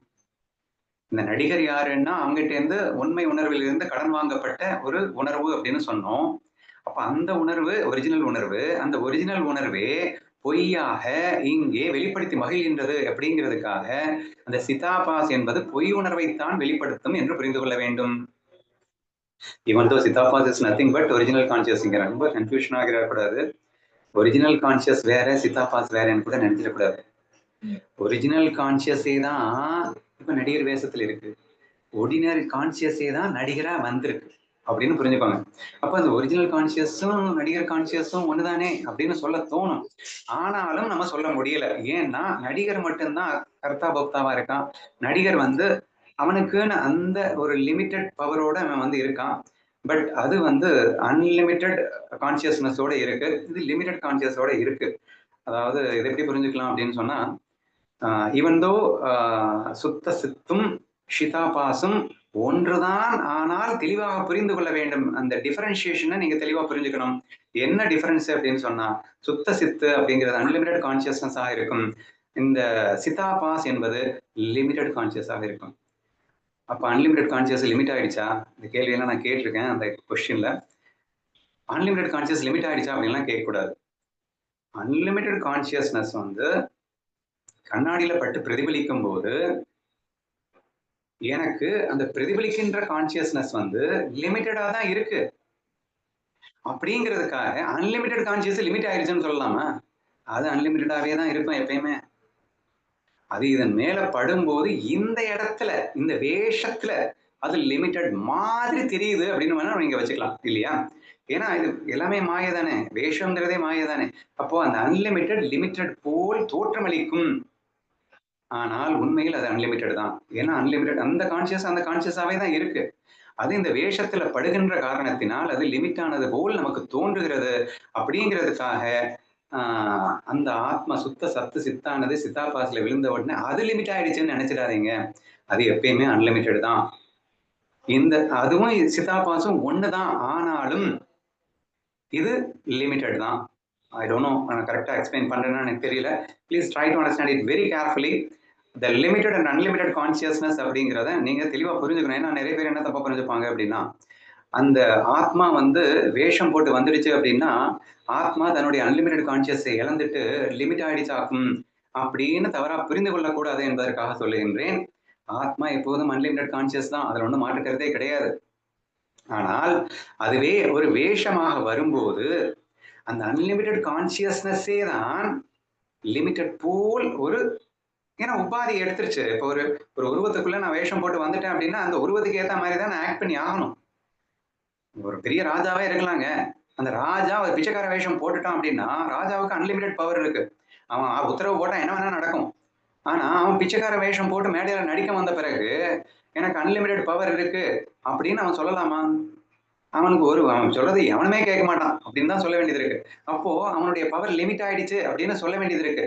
அப்ப லிமிட் ஆயிடுச்சா? ராஜாவுடைய பவர் உண்மையிலேயே லிமிட் ஆயிடுச்சா? உண்மையில எல்லாம் லிமிட் ஆகல. இப்பயும் அவன் ராஜா தான், அவன் அன்லிமிட்டட் பவர் தான். ஆனா உபாதையின் சம்பந்தத்தை கொண்டிருப்பதால் இவன் லிமிட் ஆனது போல் தோற்றமளிக்கின்றது. இப்படி புரிஞ்சுக்கோங்க, ரொம்ப ஈஸியா இருக்கும். சரியா? So the limited and unlimited கான்சியஸை நீங்க தெளிவா இப்படித்தான் புரிந்து கொள்ள வேண்டும் என்று புரிந்து கொள்ளுங்கள். I think this is the best example. ஓகேவா? ராஜா எக்ஸாம்பிள், ராஜா பிச்சைக்கார வேஷத்துல நடிக்க வர்றான். ராஜா அன்லிமிட்டட் கான்சியஸா நீங்க இமேஜின் பண்ணுங்க. பிச்சைக்கார வேஷத்துல நடிக்க வந்ததுக்கு அப்புறம் ராஜாவே தான். அப்ப நான் தான் சொன்னேன், ஒரிஜினல் கான்சியஸ்னஸ் அண்ட் சிதாபாஸ் ரெண்டும் ஒண்ணுதான், ஆனா ஒண்ணு இல்ல. என்னையா ஒண்ணு இல்லைங்கிறேன்னா இப்படித்தான். ராஜாவுடைய கான்சியஸே தான் பிச்சைக்கார கான்சியஸ். பிச்சைக்காரனுக்கு தனியா கான்சியஸா வந்துச்சு. இது ஜடம் தானேங்க. பிச்சைக்காரன்றது ஸ்கிரிப்ட் தானேங்க, ரோல் தானேங்க. இந்த ரோலுக்கு உசுர கொடுத்தது யாருன்னா ராஜா தானேங்க. ராஜா தானேங்க இந்த வேஷத்தை போட்டான். ராஜா இந்த வேஷத்தை போட்டதுனால ராஜா கான்சியஸ்னஸ் தான் இப்ப பிச்சைக்கார வேஷத்துல இருக்கு. அப்ப பிச்சைக்கார conscious is not different from ராஜா கான்சியஸ்னஸ். ராஜா கான்சியஸ்னஸ் இஸ் ஈக்குவல் டு பிச்சைக்கார consciousness, but it it the same time. ஆனாலும் ராஜாவுடைய பவர் பிச்சைக்காரனுக்கு இருக்குமா? இந்த வேஷத்துல இருக்கிற வரைக்கும் இருக்குமா? இந்த வேஷத்துல இருக்கிற வரைக்கும் ராஜாவுடைய பவர் பிச்சைக்காரனுக்கு இருக்காது என்று புரிந்து கொள்வதன் வாயிலாக நீங்க இந்த சுத்த சத் சித்தானந்தம்னா என்ன, சிதாபாசனா என்ன, இதுதான் அது, ஆனா இது அது அல்ல அப்படின்றத நீங்க எப்படி புரிஞ்சுக்க முயற்சி செய்யுங்கள் என்று நான் சொல்ல வருகின்றேன். ஓகேவா? சோ இந்த ஒரு விஷயம் நீங்க நல்லா புரிஞ்சுக்கோங்க. அடுத்து என்ன மாதிரியான சந்தேகங்கள் வரும், அதை எப்படி புரிந்து கொள்ளலாம் என்பதை நான் அடுத்து கேட்கிறேன். நெக்ஸ்ட் என்ன மாதிரி சந்தேகம் வரும்னா, அன்லிமிட்டட் டவுட்டா? ஏதாவது டவுட் இருந்தா கேளுங்க. நான் டவுட் இல்ல. இப்போ வந்து நீங்க சொன்னது வந்து அந்த சுத்த பரபிரம்மம், சிதாபாசு, வேஷம் அப்படிங்கிறத எப்படி புரிஞ்சுக்கலாம் அப்படின்ட்டு நான் புரிஞ்சதை கேட்கலாமாண்ணா? Very good very good. Come சொல்லுமா. இப்போ வந்து நடிகர் கமலஹாசன் இருக்கா அப்படின்னா, அதாவது நடிகர் கமலஹாசன் அப்படிங்கிறத சித்தாபாசா எடுத்துக்கிறேன். ஆனா பொதுவான கமலஹாசன் அப்படிங்கிற அந்த மனிதனுக்கு எல்லா துறையும் தெரியும். ஸோ எல்லா துறையும் தெரியும் போது அவன் அன்லிமிட்டடா இருக்கிறான். ஆனா அவன் நடிகர் அப்படின்ட்டு வந்த உடனே அவன் வந்து சிதாபாஸ் மாதிரி அந்த லிமிட்டெடுக்குள்ள அந்த ஒரு துறை மட்டும் இருக்கிறாப்புல வர்றான். அவன் எடுத்துக்கொள்கின்ற வேஷம் தான் இந்த மனம் புத்தி, உடல் மனம் புத்தி அப்படிங்கிறது அவன் எடுத்துக்கொண்ட வேஷமா எடுத்துக்கலாமாண்ணா? அப்போ எல்லா துறையும் தெரிகின்ற அந்த ஒரு மனிதன் வந்து அன்லிமிட்டடா இருக்கின்ற அந்த சுத்த பிரம்மமாகவும், அவன் நடிகர் அப்படிங்கிற அந்த ஒரு துறையில வரும்போது அவன் சிதாபாசாகவும் அவன் எடுத்துக்கொள்கின்ற வேஷம் இந்த உடல் மனம் புத்தியோட சேர்ந்து இருக்கிறாப்பே எடுத்துக்கலாமாண்ணா? இல்ல, இத கொஞ்சம் நான் வேற மாதிரி சொல்றேன். நம்ம இப்போ இன்னொரு கான்செப்டை நம்ம இன்ட்ரடியூஸ் பண்ண வேண்டியது இருக்கு நீ சொல்றதுல இருந்து. ஏன்னா ஸ்கிரிப்சர்ஸ்ல ஆகமத்துல என்னென்ன சொல்லுது அப்படின்னா, இந்த ஆத்மா அப்படிங்கிறது அன்லிமிட்டெட் கான்சியஸ்னஸ் அப்படின்னு தான் சொல்லிச்சே தவிர, நீ ஒரு வார்த்தை வேற யூஸ் பண்ணிட்ட, அதுக்கு எல்லாம் தெரியும். அதாவது தசாவதாரம் படத்துல இருக்கக்கூடிய அந்த கமலஹாசனுக்கு பிறகு எல்லாமே அவனுக்கு தெரியும். ஆனா ஒரு வேஷத்தை போட்டுக்கிட்டு இருக்கிற அந்த வேஷத்துக்குன்னு பாத்தீங்கன்னா அந்த வேஷத்துக்கு வெரி லிமிட்டடா தான் தெரியும் என்று நீ விளக்கம் கொடுக்க வருகின்றாய். இந்த இடத்துல இன்னொரு கான்செப்டையும் நம்ம இன்ட்ரடியூஸ் பண்ணிடுவோம். ஈஸ்வரா அப்படிங்கிற கான்செப்டையும் இன்ட்ரடியூஸ் பண்ணிடுறேன். சரியா? இப்போ இந்த ஈஸ்வரா கான்சியஸ்னஸ் அப்படிங்கிறது அதுவும் ஒரு உபாதி தான், அதுவும் ஒரு வேஷம் தான். சரியா? நல்லா புரிஞ்சுக்கோங்க. சுத்த சத்து சித்து அப்படிங்கிறது unlimited consciousness. It is a pure witness. It is not a உபாதி. இது வந்து ட்ரூத். சரியா? இது வேஷம்லாம் கிடையாது. இதுதான் உண்மை. இப்போ இந்த உண்மையே இப்ப மாயைக்காக என்னவா மாறுது அப்படின்னா ஒரு உபாதி எடுத்துக்கொள்கிறதுன்னு சொன்னேன். இப்ப நான் முதல்ல பேசிட்டு இருந்த அந்த உபாதி அப்படிங்கிறது எல்லாமே ஜீவன் என்ற ஒரு நாமல வரும், பேர்ல வரும். சரியா? இந்த மனம், உடல், மனம், புத்தி, அகங்காரம் நான் பேசிட்டு இருந்தேன் இல்லையா? இதற்கு இன்னொரு பேர் இருக்கு, ஜீவன் அப்படின்னு பேரு. ஜீவ உபாதி அப்படின்னு வச்சுக்கோங்க. சரியா? இதே மாதிரி ஜீவ வேஷம் அப்படின்னு வச்சுக்கோங்க. ஜீவன் அப்படிங்கிறது ஒரு வேஷம் இல்லை, பிச்சைக்காரன் ஒரு வேஷம், ஒவ்வொன்றும் ஒவ்வொரு வேஷம் தான். லிமிட்டட் ஜீவன்னா ஒரு லிமிட்டடாக போடக்கூடிய ஒரு வேஷம். இவன் வந்து ஆயிரக்கணக்கான வேஷங்கள், ஆயிரக்கணக்கான ஜீவன்கள் இருக்கிறது, ஆயிரக்கணக்கான வேஷங்கள் ஜீவனும் எடுத்துக்கொள்ளும். சரியா? இப்படி ஆயிரக்கணக்கான வேஷங்களை எடுத்துக்கொள்வதற்காக இந்த உடல் மனம் புத்தி அகங்காரம் என்ற ஜீவன் அப்படிங்கிறது உபாதி அப்படின்னு முதல்ல சொன்னேன். இது வந்து இந்த ஜீவ உபாதி. இன்னொரு உபாதியும் இருக்கு, அதுக்கு பேரு ஈஸ்வர உபாதி அப்படின்னு பேரு. சரியா? அப்போ இந்த சுத்த சத்து சித்தானது ரிஃப்ளெக்ட் ஆகணும் அப்படின்னு வரும்போது, அதாவது கேம் ஆடணும் அப்படின்னு ஆரம்பிக்கும் போது ஈஸ்வர உபாதியை தான் முதலில் எடுத்தது. அந்த ஈஸ்வர உபாதினா என்னங்க அப்படின்னு கேட்டா, இந்த ஜீவ உபாதியை முழுமையாக தன் கட்டுப்பாட்டில் வைத்துக் கொள்வதற்கென்று எடுத்துக்கொண்ட ஒரு வேஷத்துக்கு ஈஸ்வரா அப்படின்னு பேர். அதுக்கு வந்து தனியா உடல் மனம் புத்தின்னு கிடையாது. இந்த ஒட்டுமொத்த உலகத்தில் உள்ள எல்லா உடலும் சேர்ந்த ஒரு உடலா கற்பனை பண்ணீங்கன்னா அதுதான் ஈஸ்வரனுடைய உடல். இந்த ஒட்டுமொத்த எல்லா ஜீவன்களின் மனதையும் கிளப் பண்ணி ஒரு மனசுன்னு கொடுத்தீங்கன்னா அது ஈஸ்வரனுடைய மனம். இப்படி நீங்க வந்து அந்த மனுஷனை புரிஞ்சுக்க ட்ரை பண்ணுங்க. யார? ஈஸ்வரனை. விஸ்வரூபன் அப்படின்னு புரிஞ்சுக்க ட்ரை பண்ணுங்க. சரியா? எல்லா ரூபங்களும் அவன் ரூபம் அப்படின்றது. அவன் ரூபத்துல எல்லா ரூபங்களும் கலந்த ஒரு ரூபமாக நீங்க கற்பனை பண்ணுங்க அப்படின்னு நீங்க புரிஞ்சுக்க ட்ரை பண்ணுங்க. ஓகேவா? இதுதான் ஈஸ்வரா அப்படிங்கிறது. இந்த ஈஸ்வரா அப்படிங்கிறடைய ரோல் என்ன அப்படின்னா அவன் வந்து சுத்த சாத்வீக குணத்துல மட்டுமே இருப்பான். அவனுக்கு முக்குண கலவை கொடுக்கப்படவில்லை. இந்த வேஷங்களுக்கெல்லாம் 3 குணங்களும் கொடுக்கப்பட்டது. எதுக்கு? ஜீவ உபாதிக்கு. ஈஸ்வர உபாதிக்கு சாத்வீக குணம் மட்டுமே கொடுக்கப்பட்டது. ஏன்னா is an ultimate controller of this game அப்படிங்கிற ஒரு காரணத்தினால அவன் அந்த ஈஸ்வர உபாதியை தரித்துக் கொள்ளுகின்றான். சரியா? இப்ப சித்ரா சொன்ன கேள்வி சரியா அப்படிங்கிற கேள்விக்கு வரும்போது இந்த இடத்துல ஆக்டர் கமல்ஹாசன், டைரக்டர் கமல்ஹாசன் அப்படின்னு இன்னொன்னு இருக்கு. இந்த டைரக்டர் அப்படிங்கிறவனை தான் இங்க ஈஸ்வரன் நீங்க போட்டுக்கோங்க. சரியா? So he knows everything. அடுத்தடுத்த சீன்ல யார் யாருக்கு என்னென்ன நடத்தணும் அப்படிங்கிறது எல்லாமே டைரக்டருக்கு தெரியும். அதே மாதிரி இந்த ஜீவன் நினைக்கிறதை எல்லாம் செயல்படுத்தக்கூடியவனாகவும் ஈஸ்வரன் இருக்கின்றான். சரியா? அந்த அளவுக்கு இருந்தாதான் கண்ட்ரோல் பண்ண முடியும். கர்ம வினையை வைத்து அவனை கண்ட்ரோல் பண்றதுக்கு ஆக்ஷன் ஏன் கண்ட்ரோல்ல இருக்கணும் என்பதற்காக ஏற்படுத்தப்பட்டது அப்படிங்கிறத நீங்க புரிஞ்சுக்கிட்டீங்க அப்படின்னு சொன்னா, ஏன்னா உடனே இவ்வளவு டெப்தா போனா கொஞ்சம் கன்ஃபியூஸ் ஆயிடுமோன்னு சொல்லிட்டு நான் ஈஸ்வரன் தொடாம போனேன்.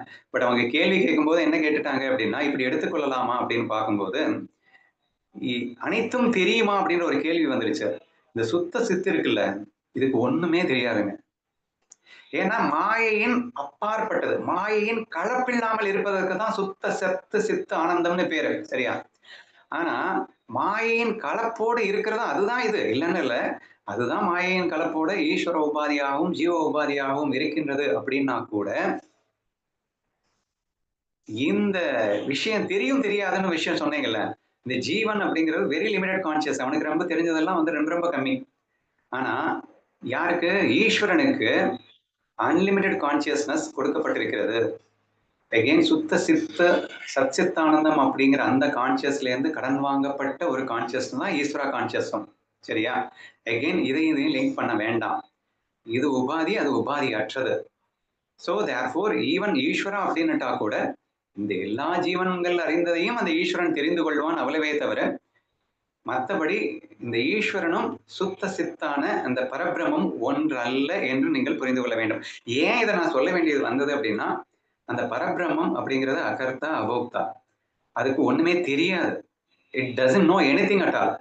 அனைத்துக்கும் அஸ்திவாரமாக அதிஷ்டானமாக சாட்சியாக மட்டும் இருக்கக்கூடிய ஒரு விஷயம்தான் இந்த பரபிரம்மம் என்ற வஸ்து. அந்த சூரிய ஒளி அப்படின்னு வச்சுக்கோங்க. அந்த சூரிய ஒளி முதலில் ஒரு பெரிய ஈஸ்வரான்ற கண்ணாடியில பட்டு பிரகாசிச்சு அது பல குட்டி குட்டி கண்ணாடியில பட்டு பிரதிபலிக்கிறது அப்படின்னு வேணா வச்சுக்கோங்க. சரியா? சோ இப்படித்தான் நீங்க புரிஞ்சுக்கணும். அப்போ அந்த சூரிய ஒளி இந்த ஈஸ்வரனிலிருந்து பிரதிபலித்த ஒளியும் ரெண்டு ஒண்ணுதான், ஆனா ஒண்ணு இல்ல. அதே மாதிரி இந்த சூரிய ஒளியும் இந்த சூரிய ஒளியிலிருந்து ஈஸ்வர ஒளி பட்டு ஈஸ்வர ஒளியிலிருந்து குட்டி கண்ணாடியில பட்டு எல்லாமே இங்க இதுதானே பேசு. இப்ப சூரிய ஒளி தான் இங்க இருந்து இங்க படுது, இங்க இருந்து இங்க படுது. அப்ப சூரிய ஒளி தான் எல்லாமே. ஆனாலும் உபாதியின் சம்பந்தத்தை கொண்டு இந்த வித்தியாசத்தை புரிந்து கொள்ளுங்கள் என்று மட்டும் நான் சொல்ல வருகின்றேன். சரியா?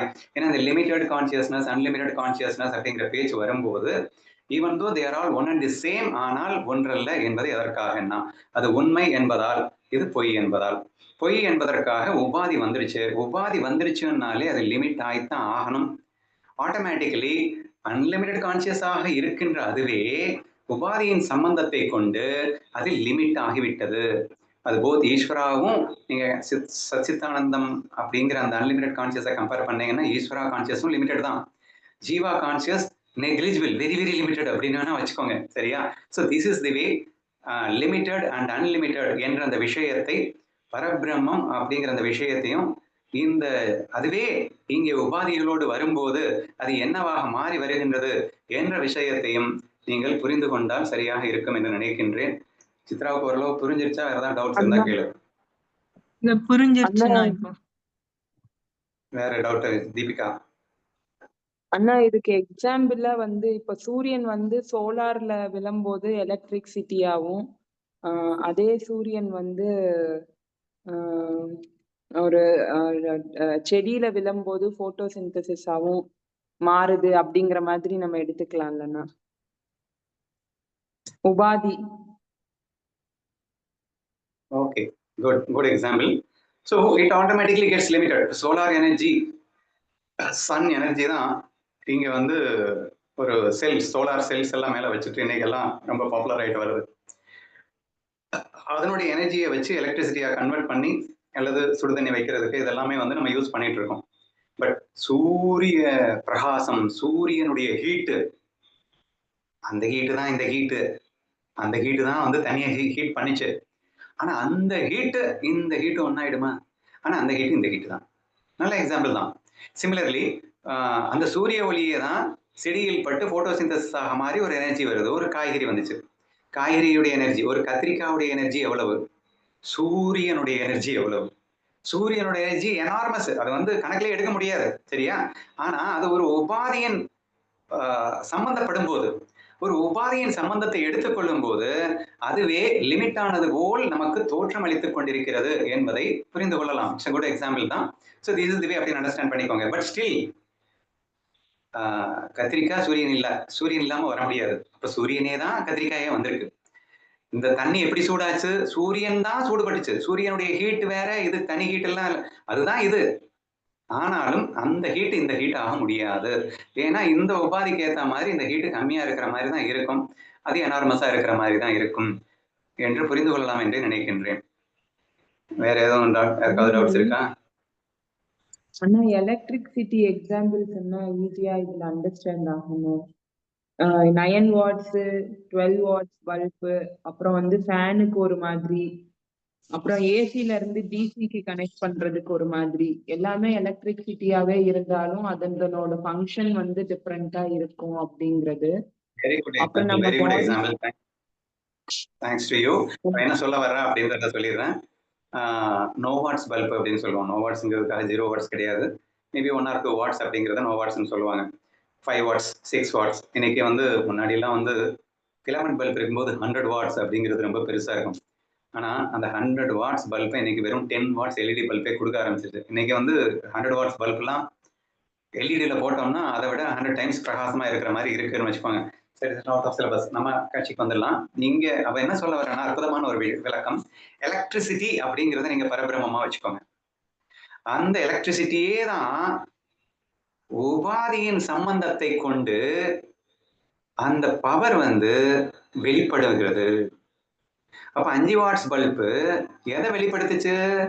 எலக்ட்ரிசிட்டியை தான் வெளிப்படுத்துச்சு. ஆனா எவ்வளவு வெளிப்படுத்துச்சு? இவ்வளவுதான் வெளிப்படுத்த முடியும். 12 வாட் பல்பு அதுக்கு ஏற்ற மாதிரி வெளிப்படுத்த முடியுது. இப்படி இந்த 84 லட்சம் ஜீவராசிகள் இருக்கிறார்கள்ல, இது எல்லாமே உபாதி, சரியா? அப்போ ஒரு சில உபாதிக்கு ரொம்ப லீஸ்ட் கண்ட்ரோல் தான் இருக்கும், ரொம்ப லிமிடெட் கான்சியஸ்னஸ் தான் இருக்கும். அதை வந்து ஓரறிவுன்னு சொல்லக்கூடிய மரங்கள் அப்படின்னு வச்சுக்கோங்க. கான்சியஸ்னஸ் லெவல் வந்து ரொம்ப ரொம்ப கம்மியா இருக்கிற மாதிரி இருக்கும். ஆக்சுவலா அந்த பரபிரம்மம் தான் இந்த மரமும் கூட. பரபிரம்மம் வேற, மரம் வேற கிடையாதுதான். பட் ஸ்டில் அதுதான். ஆனால் உபாதியின் சம்பந்தத்தை கொண்டு ஆட்டோமேட்டிக்கலி இது லிமிடெட் போல் தோற்றமளித்துக் கொண்டிருக்கிறது என்பதை நாம் புரிந்து கொள்ளலாம் அல்லவா? ஸோ இந்த மாதிரி அவ எக்ஸ்பிளைன் பண்ண ட்ரை பண்றோம். It is absolutely true.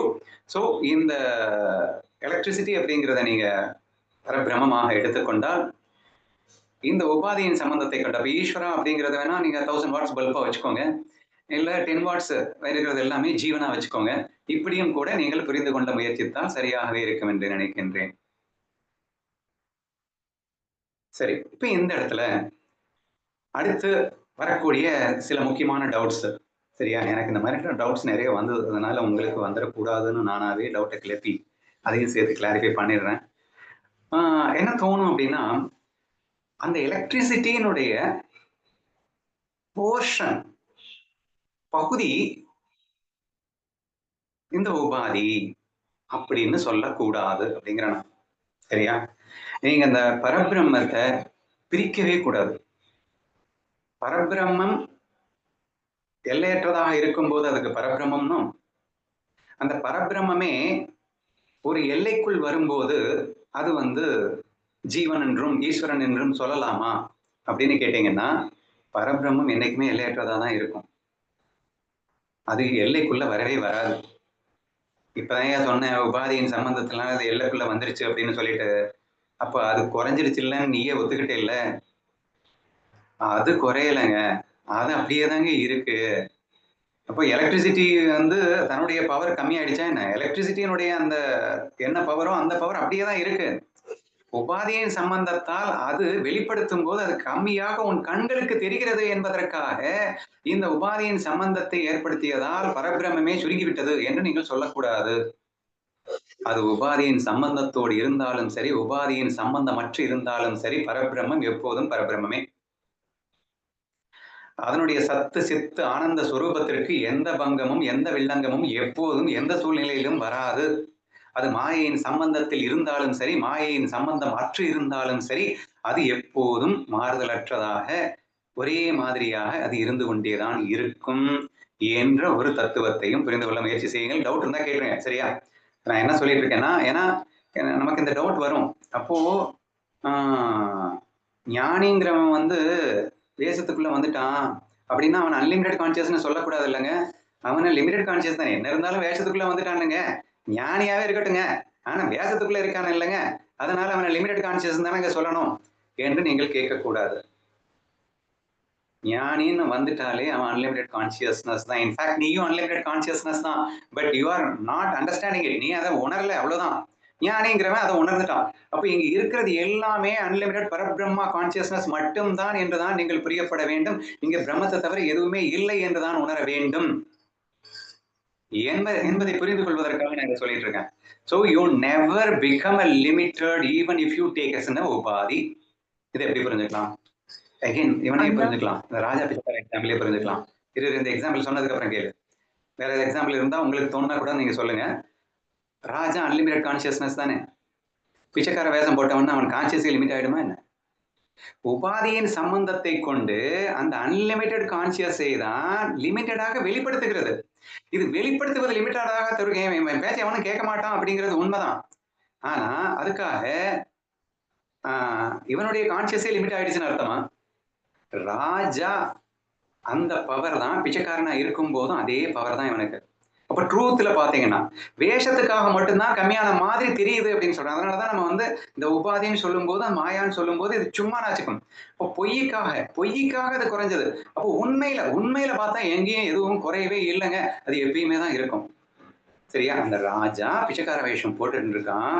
பிச்சைக்கார வேஷம் போட்டுட்டு இருந்தா கூட ராஜா கான்சியஸ் தானே பிச்சைக்கார வேஷம்ல இருக்கு. ஆனா பிச்சைக்கார உபாதிக்கு ஏற்ற மாதிரி அவன் அந்த கான்சியஸை வெளிப்படுத்துவது என்னமோ லிமிட்டா தான் இருக்கும். அது வெளிப்படுத்துவது லிமிட்டா இருக்கு அப்படிங்கிறதுக்காக லிமிட் ஆயிடுச்சுன்னு சொல்லிடாதீங்க. இதைத்தான் நான் சொல்ல முயற்சித்தது. புரியலன்னா கேளுங்க, வேற ஏதாவது டவுட் இருக்கா? புரியுதுண்ணா. தீபிகா வேற ஏதாவது கேட்க வந்தியா?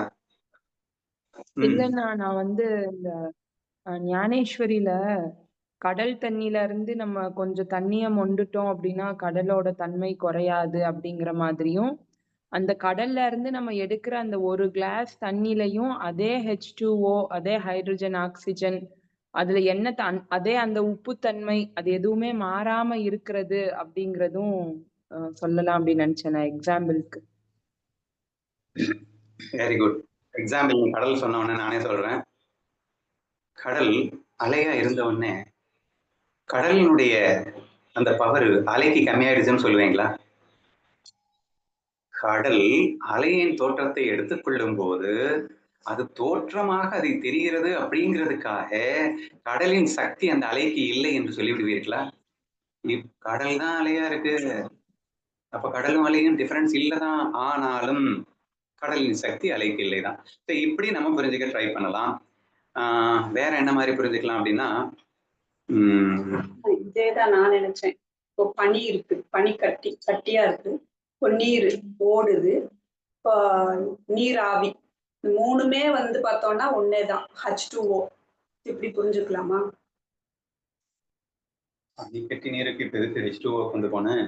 இல்லைன்னா அது ஒரே அந்த ஹைட்ரஜன் ஆக்சிஜன் தான் அது. சரி, ஓகே, கன்ஃபியூஸ் பண்ணாதே. அண்ணா இல்லன்னா கடல்ல இருக்கிற தண்ணி அப்படின்னாலே அது ஹைட்ரஜன் ஆக்சிஜன் கலந்ததுதான். அது டம்ளர்ல இருக்கிற தண்ணியா இருந்தாலும் சரி, கடல்ல இருக்கிற தண்ணியா இருந்தாலும் சரி, வாட்டர் பாட்டில்ல இருக்கிற தண்ணியா இருந்தாலும் சரி, ஐஸ் கியூபா இருந்தாலும் அதே தன்மைதான் இருக்கு அப்படிங்கறத பிரம்மமும் ஜீவனும் ஒன்று அப்படிங்கிறதுக்கு எக்ஸாம்பிளா சொல்ல வரோம். Good good good. இதான் சொல்ல வந்தியா? ஆமா சரி, இதுதான். ஓகே, பரவாயில்ல. வேற எப்படி எக்ஸாம்பிள் சொல்லலாம் அப்படின்னா, மண் சட்டி ஆயிடுச்சு. சரியா? மண் சட்டி ஆயிடுச்சு. மண்ணுங்கிறது என்னன்னா, நீங்க உபாதியின் கலப்பில்லாமல் இருக்கின்ற சுத்த சச்சித்தானந்தம். சட்டிங்கிறது என்னன்னா, இந்த மண்ணே தான். இப்போ என்ன உபாதி இருக்கு? அந்த வடிவம், அந்த உருவம் இருக்கு இல்லைங்க, அந்த உருவம் தான் உபாதி. சரியா? அந்த உருவத்துக்குள்ள அந்த சட்டி போயிடுச்சு. சரியா? இப்ப இந்த சட்டி போனதுக்கு அப்புறமா இந்த சட்டி வந்து லிமிட் ஆயிடுச்சு அப்படின்னு நம்ம சொல்ல வேண்டிய அவசியம் இல்லை அப்படின்னு சொல்ல வரேன் நான். சரியா? சோ அந்த மண்ணு தான், மண்ணுடைய பவர் தான் இதுவும். இது சட்டியா இருந்தாலும் அந்த சட்டி இல்லாம இருந்தாலும் இது எல்லாமே ஒண்ணுதான் என்று நீங்கள் புரிந்து கொள்ளுங்கள். சோ இப்போ நான் ஃபைனலா கேட்ட அந்த டவுட் உண்டான கொஸ்டின் என்ன அப்படின்னா, அந்த பரபிரம்மத்தினுடைய கான்சியஸ் உபாதியின் சம்பந்தத்தினால் அது குறைந்து காணப்படுமோ என்ற டவுட் வந்துடக்கூடாது அப்படிங்கிறதுக்காக இந்த விஷயத்த நான் சொல்லிட்டு இருந்தேன். அப்போ ஞானி மட்டும் இல்ல, நம்ம எல்லாருமே அந்த பரபிரம்மம் தான், நம்ம எல்லாருமே அன்லிமிட்டெட் கான்சியஸ்னஸ் தான். ஆனா அதை நம்ம மறந்துட்டோம் அப்படிங்கிறதுனால நம்மளை வேணா மிஸ் பண்ணிக்கலாம். ஞானி எடுத்துக்கிட்டீங்கன்னா அவன் உடலுக்குள்ளேயே இருந்தாலும், அவன் உபாதியோடையே இருந்தாலும், ஆனாலும் he is an unlimited consciousness. ஏன்னா அது உணர்ந்தவனாக இருக்கின்றான் இல்லையா? நம்மளும் நாளைக்கு உணர போறோம். சரியா? சோ நம்ம அந்த அன்லிமிட்டெட் கான்சியஸ் என்ற உணர்வில் தான் நீங்கள் இருக்க வேண்டுமே தவிர, இப்போ இந்த உபாதியை விட்டு போனதுக்கு அப்புறம் இல்லது விதேக முக்தி அப்படின்னு சொல்லுவாங்க. இந்த பாடியெல்லாம் விட்டுட்டு போனதுக்கு அப்புறம் தான் நான் வந்து அந்த பரபிரம்மம் ஆக முடியும் போல. அப்போ அது வரைக்கும் இந்த உபாதியில் இருக்கிற வரைக்கும் அப்படின்லாம் இல்லை. ஜீவனா இருக்கும் போதே ஜீவன் முக்தன் என்று அழைத்தார்கள். ஜீவனா இருக்கும் போதே அவன் பரபிரம்மம் தான் ஆகிவிட்டான் என்று சொன்னார்கள். அவனுக்கு பேர் தான் ஜீவன் முக்தன். சரியா? சோ அந்த உபாதி அப்படிங்கிறது ஒரு மேட்டர் கிடையாது. அது உபாதியில் இருக்கும் போதும் அது அந்த அன்லிமிட்டட் கான்சியஸ்னஸ் தான். இதுதான் பாரமார்த்திக சத்தியம் என்று சொல்லப்படுகிறது. இருக்கிறது அது மட்டும்தான். உபாதியில இருந்தாலும் சரி, இல்லைனாலும் சரி, அது மட்டும்தான்டா இருக்கு. அதை பொய்யா இருக்கிறத வச்சுக்கிட்டு நீயா வந்து கன்ஃபியூஸ் பண்ணிட்டு இருக்காத, நான் மட்டும்தான் இருக்கேன் என்று சொல்லக்கூடிய அந்த தத்துவத்தை நீங்கள் புரிந்து கொள்ள வேண்டும் என்பதற்காக நான் அந்த ஒரு டவுட்டை வந்து நான் ப்ரெசென்ட் பண்ணியிருந்தேன். சரியா? இனி அடுத்து என்ன மாதிரி டவுட்ஸ் வரும் அப்படிங்கிறத பார்க்கலாம்.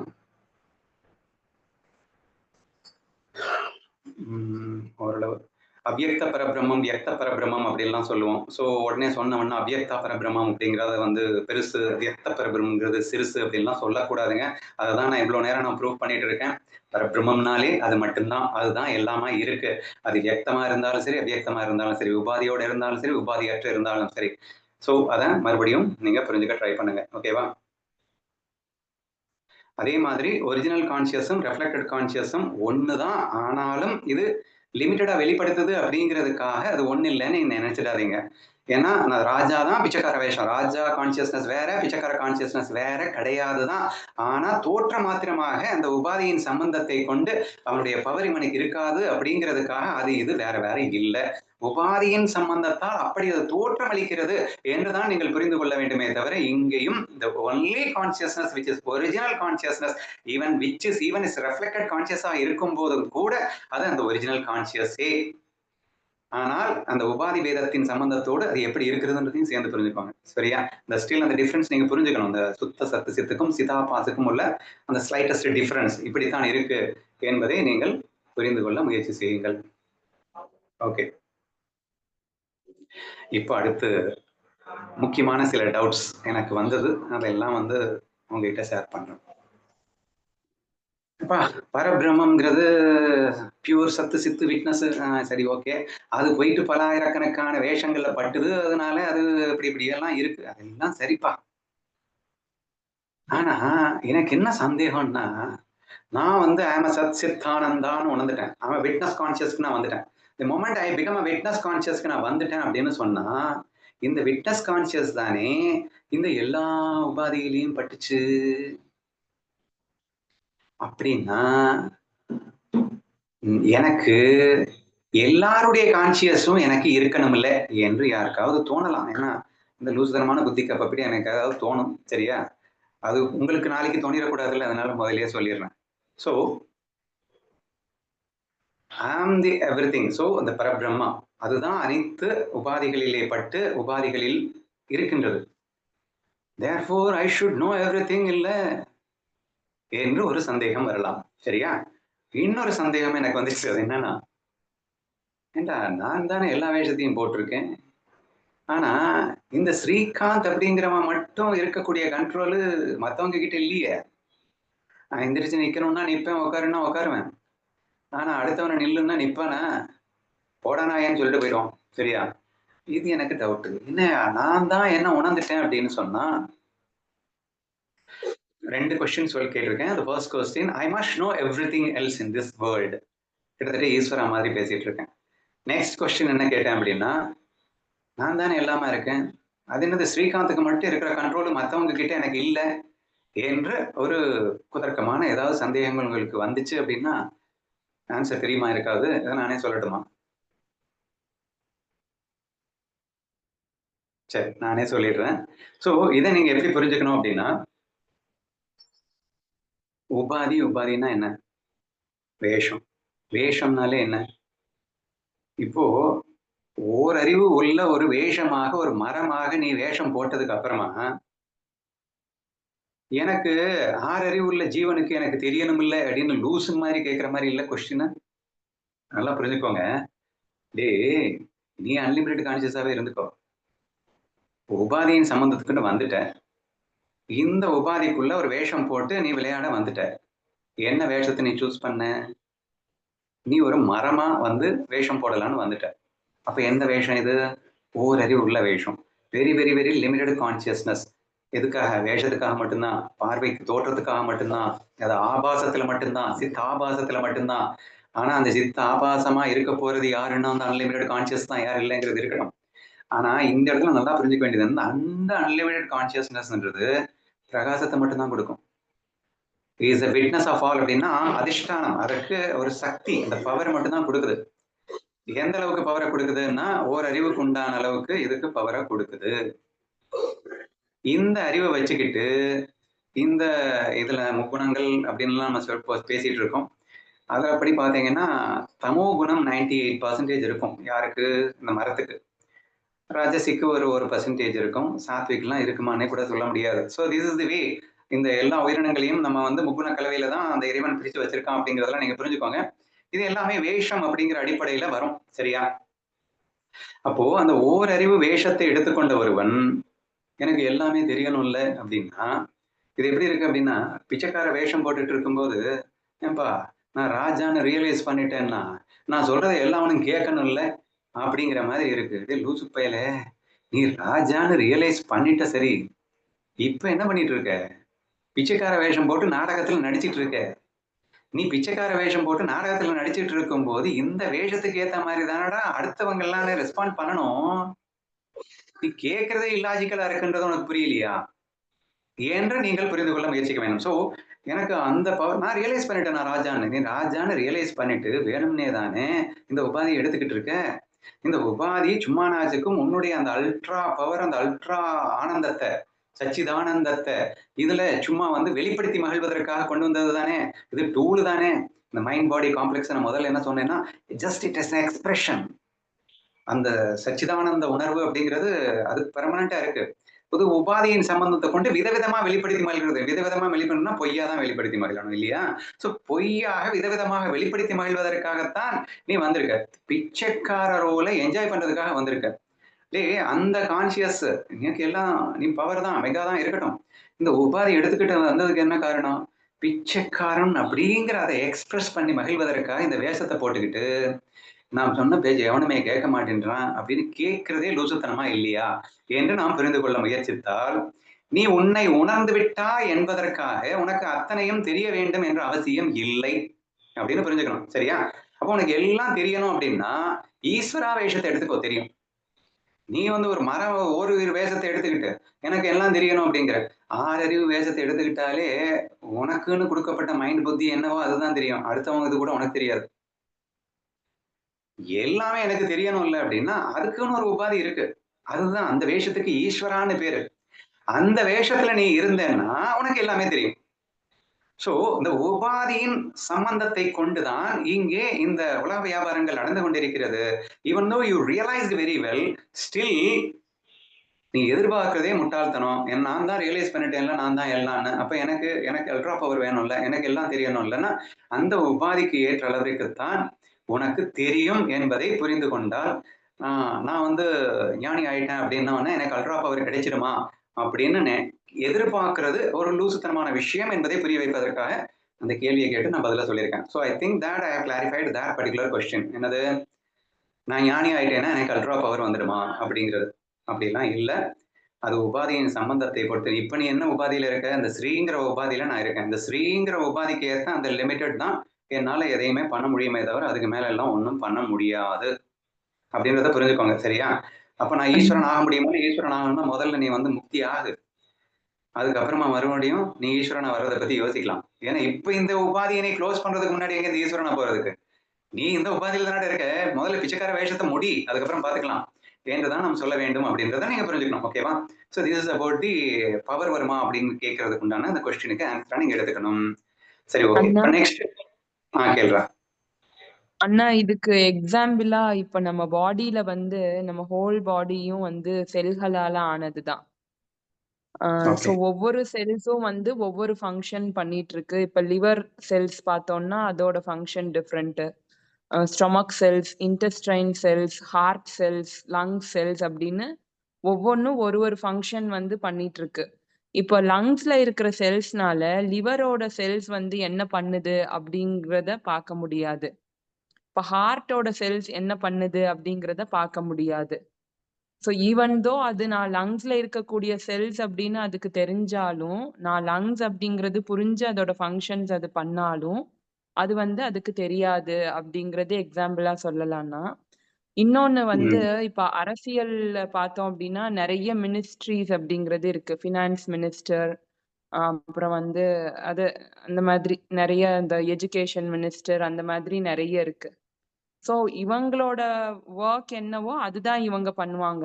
அவனோட வேலை இவன் என்ன பண்ணுவான் அப்படிங்கிறத வந்து இவங்களால போய் பார்க்க முடியாது. ஈவன் தோ எக்ஸ்பிரஷன், அதாவது இப்ப அவங்க ஒரு எக்ஸ்பிரஷன் பண்றாங்க, அதனால ஊருக்கு ஏதோ நல்லது நடக்குது அப்படிங்கும்போது இவங்க தெரிஞ்சுப்பாங்களே தவிர, உள்ள போய் என்ன வந்து ட்ரூத் அப்படிங்கிறது அந்த சப்ஜெக்ட்ல இருக்கிற அளவுக்கு இவங்களுக்கு தெரியாது. ஸோ இதுவும் வந்து இதுக்கு ஆப்டார எக்ஸாம்பிளா எனக்கு தோணுது. எடுத்துக்கலாம். This also we can take it as an example. ஓகேவா? Okay, we will move on to the final question. இப்போ அடுத்ததா எழுகின்ற ஒரு சந்தேகம் என்னன்னா, if I myself is reflected in all minds, நான் ஒருவனே தான் எல்லா உபாதிகளிலும் விழுந்திருக்கின்றேன் என்றால், பரபிரமத்திலிருந்து பேசிட்டு இருக்கேன். சரியா? எல்லா உபாதிகளிலும் விழுந்திருக்கின்றேன் என்றால் அது என்னது, ஸ்ரீகாந்த் அப்படிங்கிற உபாதிக்கு மட்டும் வந்து ஒரு கண்ட்ரோல் இருக்கு என்று ஒரு கேள்வி கேட்டேன் இல்லையா? நான் எந்திரிக்கணும்னு நினைச்சா நினைக்கிறேன், உட்காரணும்னு நினைச்சா உட்காடுறேன், நான் ஞானியானு நினைச்சா நான் ஞானி ஆயிடுறேன். ஆனா உன்னை ஞானியாக்கணும்னு நினைச்சா என்னால ஞானியாக்க முடியலையே. இது என்னையா இது? நான் தானேயா எல்லா உபாதியிலையும் இருக்கேன். அப்போ இந்த ஸ்ரீகாந்த் நினைச்சாலே எல்லாரும் ஞானி ஆக வேண்டியதானே என்ற ஒரு சந்தேகம் எல்லாம் வாய்ப்பு இருக்கிறது அப்படின்னு நான் நினைக்கிறேன். So I must control all minds அப்படிங்கிற மாதிரி ஒரு சந்தேகம் எழுந்தால் என்ன பதில் சொல்லலாம் அப்படிங்கிறத நான் சொல்ல ட்ரை பண்றேன். ஸோ இதுக்கு நான் என்ன சொல்ல ட்ரை பண்றேன் அப்படின்னா, மனம், புத்தி, அகங்காரம். சரியா? இப்போ இந்த அகங்காரத்துக்கு கொடுக்கப்பட்ட பேர் தான் ஸ்ரீகாந்த் அப்படின்றத ஒரு பேர் நம்ம கொடுத்துருக்கோம் இல்லையா? அதே மாதிரி இங்க இன்னொரு மைண்ட் இருக்கு. ஒரு மைண்ட் இருக்கு, ஒரு புத்தி இருக்கு, முகுண கலவை இருக்கு, இன்னொரு அகங்காரம் ஒண்ணு இருக்கு. அந்த அகங்காரத்துக்கு தீபிகான்னு பேரு, இன்னொன்னுக்கு சித்ரான்னு பேரு. இப்படி இந்த ஒவ்வொரு உபாதிக்கும் ஒரு பெயர் கொடுக்கப்பட்டது. சரியா? இப்போ இந்த ஸ்ரீகாந்த் அப்படிங்கிற இந்த அகங்காரத்துக்கு அடிபணிந்தவன் இந்த மனசும் புத்தியும். My ego is meant only to control my mind and consciousness. இந்த உபாதியோட லட்சணம் அதுதாங்க. சோ இந்த உபாதியை ஏற்படுத்தும் போதே எப்படி ஏற்படுத்தப்பட்டிருக்கு? ஒரு மனசு, புத்தி, ஒரு ஈகோ. அந்த ஈகோ வந்து இந்த நான் அப்படிங்கிற நான் தானே சொல்றோம் ஈகோவுக்கு. இந்த நான் அப்படிங்கிறவன் இந்த மைண்டையும் இந்த புத்தியையும் எப்படி செயல்படுத்தணும்னு நினைப்பானோ நினைக்கலாம். முக்குண கலவையில எந்த குணத்துல இருக்கணும்னு நினைக்கிறானோ அது இந்த நான் சூஸ் பண்ணலாம் அப்படின்னு சொல்றோம். சரியா? அது இந்த உபாதிக்கு. நெக்ஸ்ட் இன்னொரு உபாதி, இன்னொரு வேஷம் வந்துருச்சு அப்படின்னு சொன்னா, அந்த வேஷத்துக்குன்னு ஒரு ஈகோ இருக்கு, அதுக்குன்னு ஒரு மைண்ட் புத்தி இருக்கு. அந்த ego will control that mind. And அந்த ஒரு முக்குணத்துல எந்த குணத்துல இருக்கணும்னா அந்த ஈகோ சூஸ் பண்ணும். சரியா? அது அந்த வேஷம். இந்த வேஷம் எப்படி போய் அந்த வேஷத்தை வந்து சூஸ் பண்ண முடியுங்க? லாஜிக்கலா இல்ல. சரியா? இதுக்கு அழகான ஒரு எக்ஸாம்பிள் என்னன்னா, ஒரு 100 குண்டா இருக்கு. 100 குண்டாலையும் ஒரே சன்லைட் தான் பட்டு பிரதிபலிக்குதுங்க, இல்லைன்னு சொல்லலைங்க. சரியா? ஆனா ஒரு குண்டாவுடைய லைட் வந்து இன்னொரு குண்டால எல்லாம் பிரதிபலிக்காது. சன்லைட் தான் எல்லா குண்டாலையும் பிரதிபலிக்குது. Sunlight himself appears in all உபாதி, எல்லா வேஷத்தையும் போட்டுட்டு இருக்கு. அப்படிங்கிறதுக்காக இந்த வேஷம் அந்த வேஷத்தை இன்ஃப்ளூயன்ஸ் பண்ண முடியுமான்னா எப்படி பண்ணும்? அதுதான் பெஸ்ட் எக்ஸாம்பிள் சொன்னேன், குண்டா எக்ஸாம்பிள். சரியா? சட்டி, ஒரு 100 மண் சட்டி வச்சுக்கோங்க. இந்த 100 மண் சட்டிலையும் எது விழுந்தது அப்படின்னு சொன்னா சூரிய ஒளி தான் விழுந்தது. அந்த சூரிய ஒளி பட்டதுனால இந்த வேஷம் வந்துருச்சு, 100 வேஷம் வந்துருச்சு. ஆனா இந்த வேஷத்தினால இந்த வேஷத்தை இன்ஃப்ளூயன்ஸ் பண்ண முடியாது என்று நீங்கள் புரிந்து கொள்ள முயற்சித்தால், ஏன்னா உபாதியின் அடிப்படையில் அது ஒர்க் ஆகுறது அப்படிங்கிறப்போ, நான் வந்து அந்த மைண்டை நான் கண்ட்ரோல் பண்ணணும் அப்படின்னு எதிர்பார்க்கிறதே லூசுத்தனமாக இருக்கும் என்று நீங்கள் புரிந்து கொள்ள முயற்சி செய்யுங்கள் அப்படிங்கிறேன். நான் இதுக்கு முன்னாடி இதை கொஞ்சம் டிஃப்ரெண்டா சொல்லுவேன். நான் வந்து வரும்போதே என்னுடைய கிக்குக்காக உனக்கு தெரிஞ்சதெல்லாம் எனக்கு தெரிஞ்சிருச்சு, எனக்கு தெரிஞ்சதெல்லாம் உனக்கு தெரிஞ்சிருச்சு அப்படின்னு சொன்னா கிக் இருக்காது அப்படிங்கிறதுனா, நான் இந்த ஏற்பாடோடையே வந்திருக்கின்றேன் என்று ஒரு பூசி முழுகின மாதிரி சொல்லியிருப்பேன். சரியா? அதை டீப்பான டெப்த் எடுத்துட்டு போறேன், இட் இஸ் இம்பாசிபிள் அப்படின்னு. ஏன்னா உபாதின்னு எடுத்ததுக்கு அப்புறம் அப்படி இப்படித்தானே இருக்க முடியும். அந்த ஏற்பாடு அப்படிங்கிறது இதுதான் ஏற்பாடு அப்படின்னு சொல்றேன். சரியா? பூசி முழுகிறதுன்னு இல்லை. ஸோ அப்படி சொன்ன அந்த விஷயத்தை இன்னும் டெப்தா இப்படி புரிஞ்சுக்கோங்க அப்படின்னு சொல்றேன். ஸோ அந்த நம்ம செஸ் ஆடுற எக்ஸாம்பிள்லாம் அடிக்கடி சொல்லியிருக்கேன். அவன் என்ன நினைக்கிறான்னு எனக்கு தெரிஞ்சிருச்சு, என்ன நான் என்ன நினைக்கிறேன்னு எனக்கே தெரிஞ்சிருச்சுன்னா என்னன்னு செஸ் ஆட முடியும்? அடுத்தவன் எப்படி காய் நகர்த்துவான்னு எனக்கு தெரியக்கூடாது, அவன் என்ன திங்க் பண்ணிட்டு இருக்கான்னு எனக்கு தெரியக்கூடாது. காய் நகர்த்தினதுக்கு அப்புறம் தான் எனக்கு தெரியணும். அப்பதானே கிக் அப்படின்னு நம்ம பேசிட்டு இருக்கோம். அப்ப இது automatic process when it comes as an இந்த உபாதிய லட்சணத்தை நீங்க கரெக்டா புரிஞ்சுக்கும் போது நேச்சுரலாவே ஆட்டோமேட்டிக்காவே இது சுலபமாக புரிவதாக இருக்கின்றது அப்படின்னு எனக்கு தோணுது. புரியலன்னா கேளுங்க. என்ன சொல்ல வரேன் அப்படின்னா, ஒரு உணர்வு மயமான ஒன்று ஒரு ஃபங்க்ஷன் எடுக்கணும்னா கண்டிப்பா அதுக்கு ஏத்த மாதிரி ஒரு இன்ஸ்ட்ருமெண்ட் எடுத்துக்க வேண்டியது இருக்கு. எலக்ட்ரிசிட்டி இருக்கு அப்படின்னு, எனர்ஜி இருக்கு அப்படின்னா, இந்த எனர்ஜி வந்து ஏதாவது ஒர்க் செய்யணும்னா அந்த ஒர்க்குக்கு ஏத்த மாதிரி ஒரு இன்ஸ்ட்ருமெண்ட் எடுத்துக்க வேண்டியது இருக்கு. லைட்டு, இண்டக்ஷன் ஸ்டவ், ஃபேனு அப்படின்னு ஒரு இன்ஸ்ட்ருமெண்ட் எடுத்துக்க வேண்டியது இருக்கு. அந்த இன்ஸ்ட்ருமெண்ட் இன்னொரு இன்ஸ்ட்ருமெண்ட் எப்படிமா இன்ஃப்ளூயன்ஸ் பண்ணும்? இந்த உபாதி எப்படிடா இன்னொரு உபாதியை இன்ஃப்ளூயன்ஸ் பண்ணும்? இந்த பல்ப் அந்த பல்ப் எப்படி இன்ஃப்ளூயன்ஸ்? அஃப்கோர்ஸ் எல்லா பல்ப்லயும் எலக்ட்ரிசிட்டி தான் இருக்கு, இல்லைங்கல. ஸோ நமக்கு இந்த மாதிரி கன்ஃபியூஷன் வரும். ஏப்பா எல்லா எலக்ட்ரிசிட்டி தானப்பா எல்லா பல்புக்குள்ளேயும் இருக்குதான். அப்போ இப்படி பல்புன்னா கூட உங்களுக்கு கன்ஃபியூஷன் ஆகும். ஃபேனு பல்பை கண்ட்ரோல் பண்ண முடியுமா? பல்ப் ஃபேனை கண்ட்ரோல் பண்ண முடியுமா? But of course electricity is everywhere, இல்லைங்கல. அதுதான் இப்படி இருக்கு, எல்லா உபாதிகளா இருக்கிறது எலக்ட்ரிசிட்டி தான். But still how good you expect? இந்த எதிர்பார்ப்பும் இது அறியாமையின் விளைவாகத்தான் இந்த ஒரு எதிர்பார்ப்பு வரும் என்று புரிந்து கொள்ளுங்கள். So these are all the நுணுக்கமான சில சந்தேகங்கள் உங்களுக்கு ஏற்பட வாய்ப்பு இருக்கின்றது என்பதால் இதை எல்லாத்தையுமே நிவர்த்தி பண்ணிட்டு தான் நான் நினைக்கிறேன். ஸோ இப்போ இன்னைக்கு கிளாஸ்ல நான் சொல்ல நினைச்சது அப்படின்னு எடுத்துக்கிட்டேங்க அப்படின்னா, நான் யார் என்று என்னை புரிந்து கொள்ள முயற்சித்தேன். ஸோ இட்ஸ் மை கன்க்ளூஷன் பாட்டுக்கு வந்துட்டேங்க. நான் யார் என்று என்னை நான் உணர முயற்சிக்கின்ற வேளையிலே முதற்கண் நான் சுக துக்க உணர்வை பெறுகின்ற மனம் என்றால் என்னவென்று நான் ஆய்வு செய்ய ஆரம்பித்தேன். இந்த மனமானது சுகத்தையும் துக்கத்தையும் அனுபவித்துக் கொண்டிருக்கிறது, உணர்வை பெறுகிறது, உணர்வுமயமாக இருக்கின்றது. அதனால் மனமே நானோ என்று நினைத்த வேளையிலே தான் எனக்கு தோன்றியது, இல்லை இல்லை, மனதையே ஆட்டி படைக்கின்ற ஒன்று இருப்பதாக எனக்கு தோன்றியது. எது அப்படின்னு கேட்கும்போது, அந்த மனது சுகத்தை துக்கமா மாத்துது, துக்கத்தை சுகமா மாத்துது, இன்ஸ்டன்ட்ல எப்படி வேணா மாறுது. இப்படி மனம் என்பது அந்த சுகதுக்கத்தை வெளிப்படுத்தும் கருவிகளாக மட்டும்தான் இருக்கின்றனே தவிர அதுவே உணர்வு மயமானதல்ல. அப்போ ஒன்றின் உணர்வை இது வெளிப்படுத்துகிறது. சுக உணர்வை வெளிப்படுத்துன்னு சொன்ன உடனே அது சுக உணர்வை வெளிப்படுத்துது, துக்க உணர்வை வெளிப்படுத்துன்னு சொன்ன உடனே அது துக்க உணர்வை வெளிப்படுத்துது. அப்போ சொல்றவன் தான் உணர்வு மயமானவனாக இருக்க முடியுமே தவிர வெளிப்படுத்தும் இந்த கருவிகள் உணர்வு மயமாக இருக்க முடியாது அப்படிங்கிறத நம்ம டிசைட் பண்ணோம். அது உடம்பால தான் எக்ஸ்பிரஸ் பண்றது அப்படிங்கிறதுக்காக அது உடம்பை எக்ஸ்பிரஸ் பண்றதுன்னு நீங்க சொல்லக்கூடாது. மனசினுடைய ஆர்டரின் பேர்ல அந்த உடம்பை எக்ஸ்பிரஸ் பண்ணுது. அப்போ உடம்பே எக்ஸ்பிரஸ் பண்ணாலும் அதை மனம் எக்ஸ்பிரஸ் பண்ணுதுன்னு சொல்லலாம். மனமே எக்ஸ்பிரஸ் பண்ணினாலும் மனதைக்கு டிரைவரா இருக்கக்கூடிய எவனோ ஒருத்தன் தான் எக்ஸ்பிரஸ் பண்றேன்னு சொல்ல முடியும் என்ற அந்த ரேஞ்சுக்கு வந்தோம். அதுக்கப்புறமா அதை எவன்டான்னு கண்டுபிடிக்கணும் அப்படின்னு சொல்றப்போ இந்த ஆகமத்துல பகவத்கீதையில சொல்லப்பட்ட சில விஷயங்களை நம்ம பார்க்கும்போது அதை ஆட்டிப்படுப்பது பிரம்மஸ்வரூபம் ஆத்மா என்ற ஒன்று இருக்கிறது, உணர்வுமயமானது, அது மட்டும்தான் என்றும், அது ஒளி கொடுக்காமல் இது எதுவுமே வேலை செய்யாது என்றும், அந்த ஒளியிலிருந்து தான் இவைகள் எல்லாம் வேலை செய்கிறது என்ற ஒரு முடிவுக்கு வந்தோம். ஆனாலும் ஒரு பிரிவினையை நாம் கொண்டு வந்தோம். என்ன கொண்டு வந்தோம்னா, ஆத்மா அப்படிங்கிறது சத்து சித்தாக இருக்கக்கூடியது. ஆனால் மாய விளையாட்டு என்று ஒரு வரும்போது அதுவே அந்த சித்து இருக்கு இல்லையா, அது சத்து அப்படிங்கிற சித்து இல்லாம பொய் சித்தாக மாறுது. அதற்கு சித்த ஆபாசம் என்று பெயராக மாறியது. சரியா? சோ அப்போ 2 விஷயங்கள் வந்துருச்சு. 2ன்னா 2 இல்ல, அதுதான் இது. சரியா? மறுபடியும் 2ன்னு சொல்லவே கூடாது. வார்த்தையில அந்த டுவாலிட்டியே வந்துடக்கூடாது. சரியா? அதுவே சச்சித்தானந்தமாக இருக்கும் போதே அந்த சச்சித்தானந்தத்திற்கு எந்த பங்கமும் இல்லாமலேயே, ஏன்னா அந்த ராஜா வந்து பிச்சைக்கார வேஷ போட்டுட்டு இருக்கும்போது ராஜாக்கு எந்த பங்கமும் வந்துடல. சோ இது தயவு செய்து நல்லா புரிஞ்சுக்கோங்க, இது பிரிக்க முடியாத ஆத்மாவை.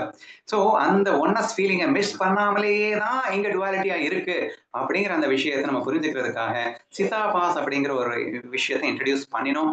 இது இன்ட்ரடியூஸ் பண்ண வேண்டிய அவசியம் எதனால் ஏற்பட்டது அப்படின்னு சொன்னா, சிதாபாஸுக்கு கர்த்தா போக்தா உண்டு, சுகதுக்கங்களை அனுபவிப்பவனாக இருக்கின்றான், மாயையை அனுபவிக்கக்கூடியவனாக இருக்கின்றான். ஆனால் மாயைக்கு அப்பாற்பட்டவனாக இருக்கின்றான் சுத்த சித்தானவன். சரியா? சச்சித்தானந்தமன் மாயை கடந்த நிலையில் இருக்கின்றது, அசங்கனாக இருக்கின்றது, நிர்விகாரனாக இருக்கின்றது, நிர்குணமாக இருக்கின்றது. ஆனால் குணங்களுக்குள் இருக்கின்றது எதுனா சிதாபாஸ் தான் குணங்களுக்குள் இருக்கிறது.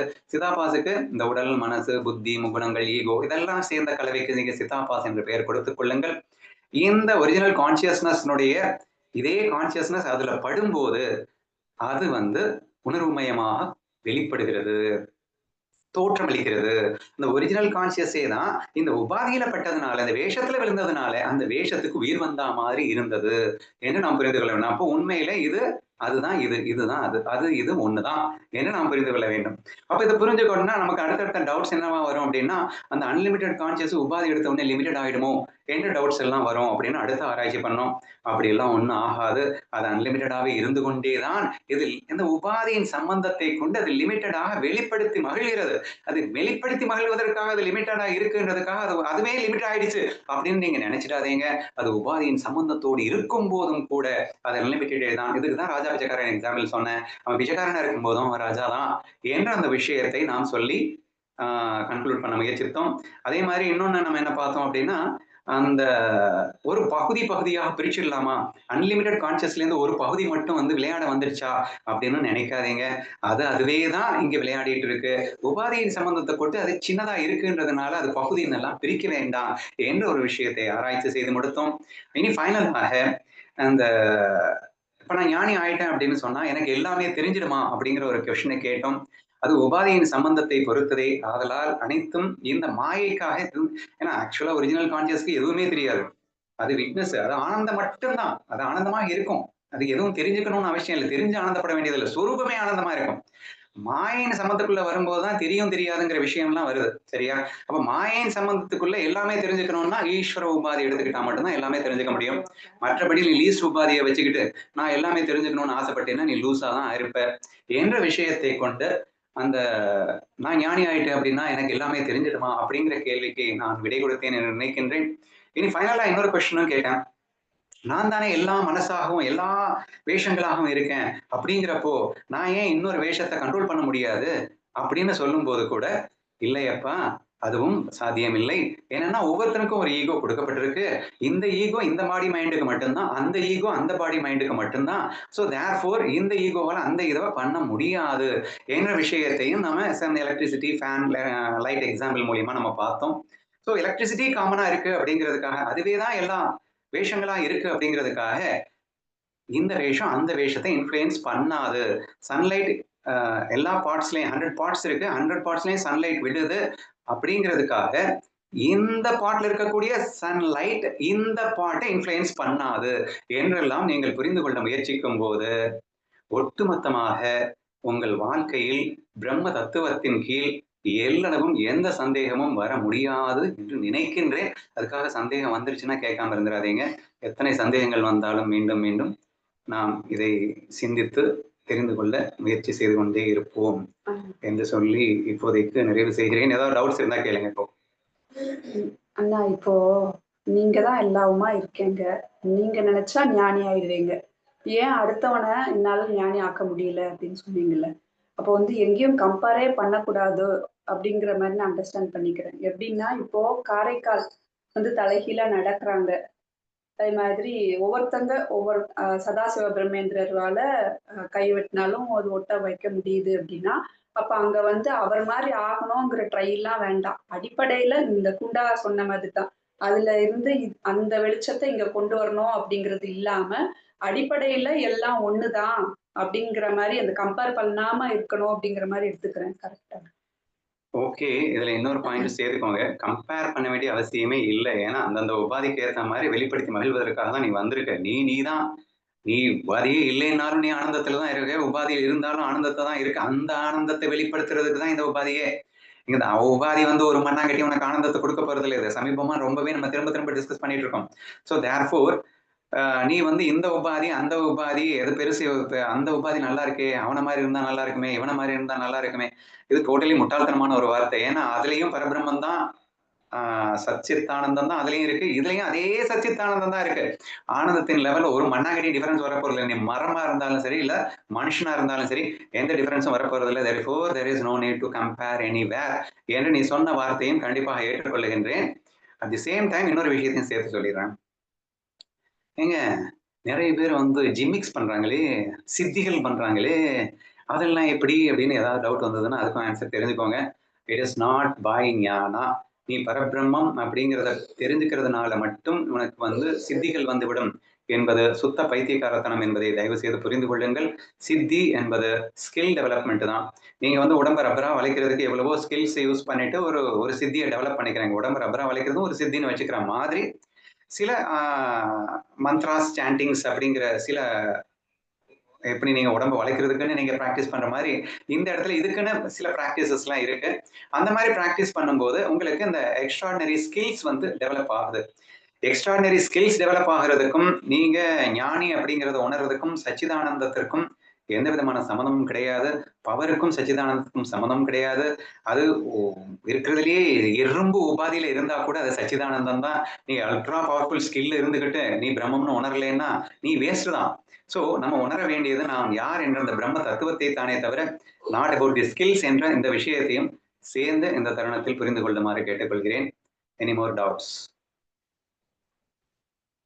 அண்ணா நீங்க கடைசியில சொன்னாதான் எனக்கு டவுட் இருந்தது.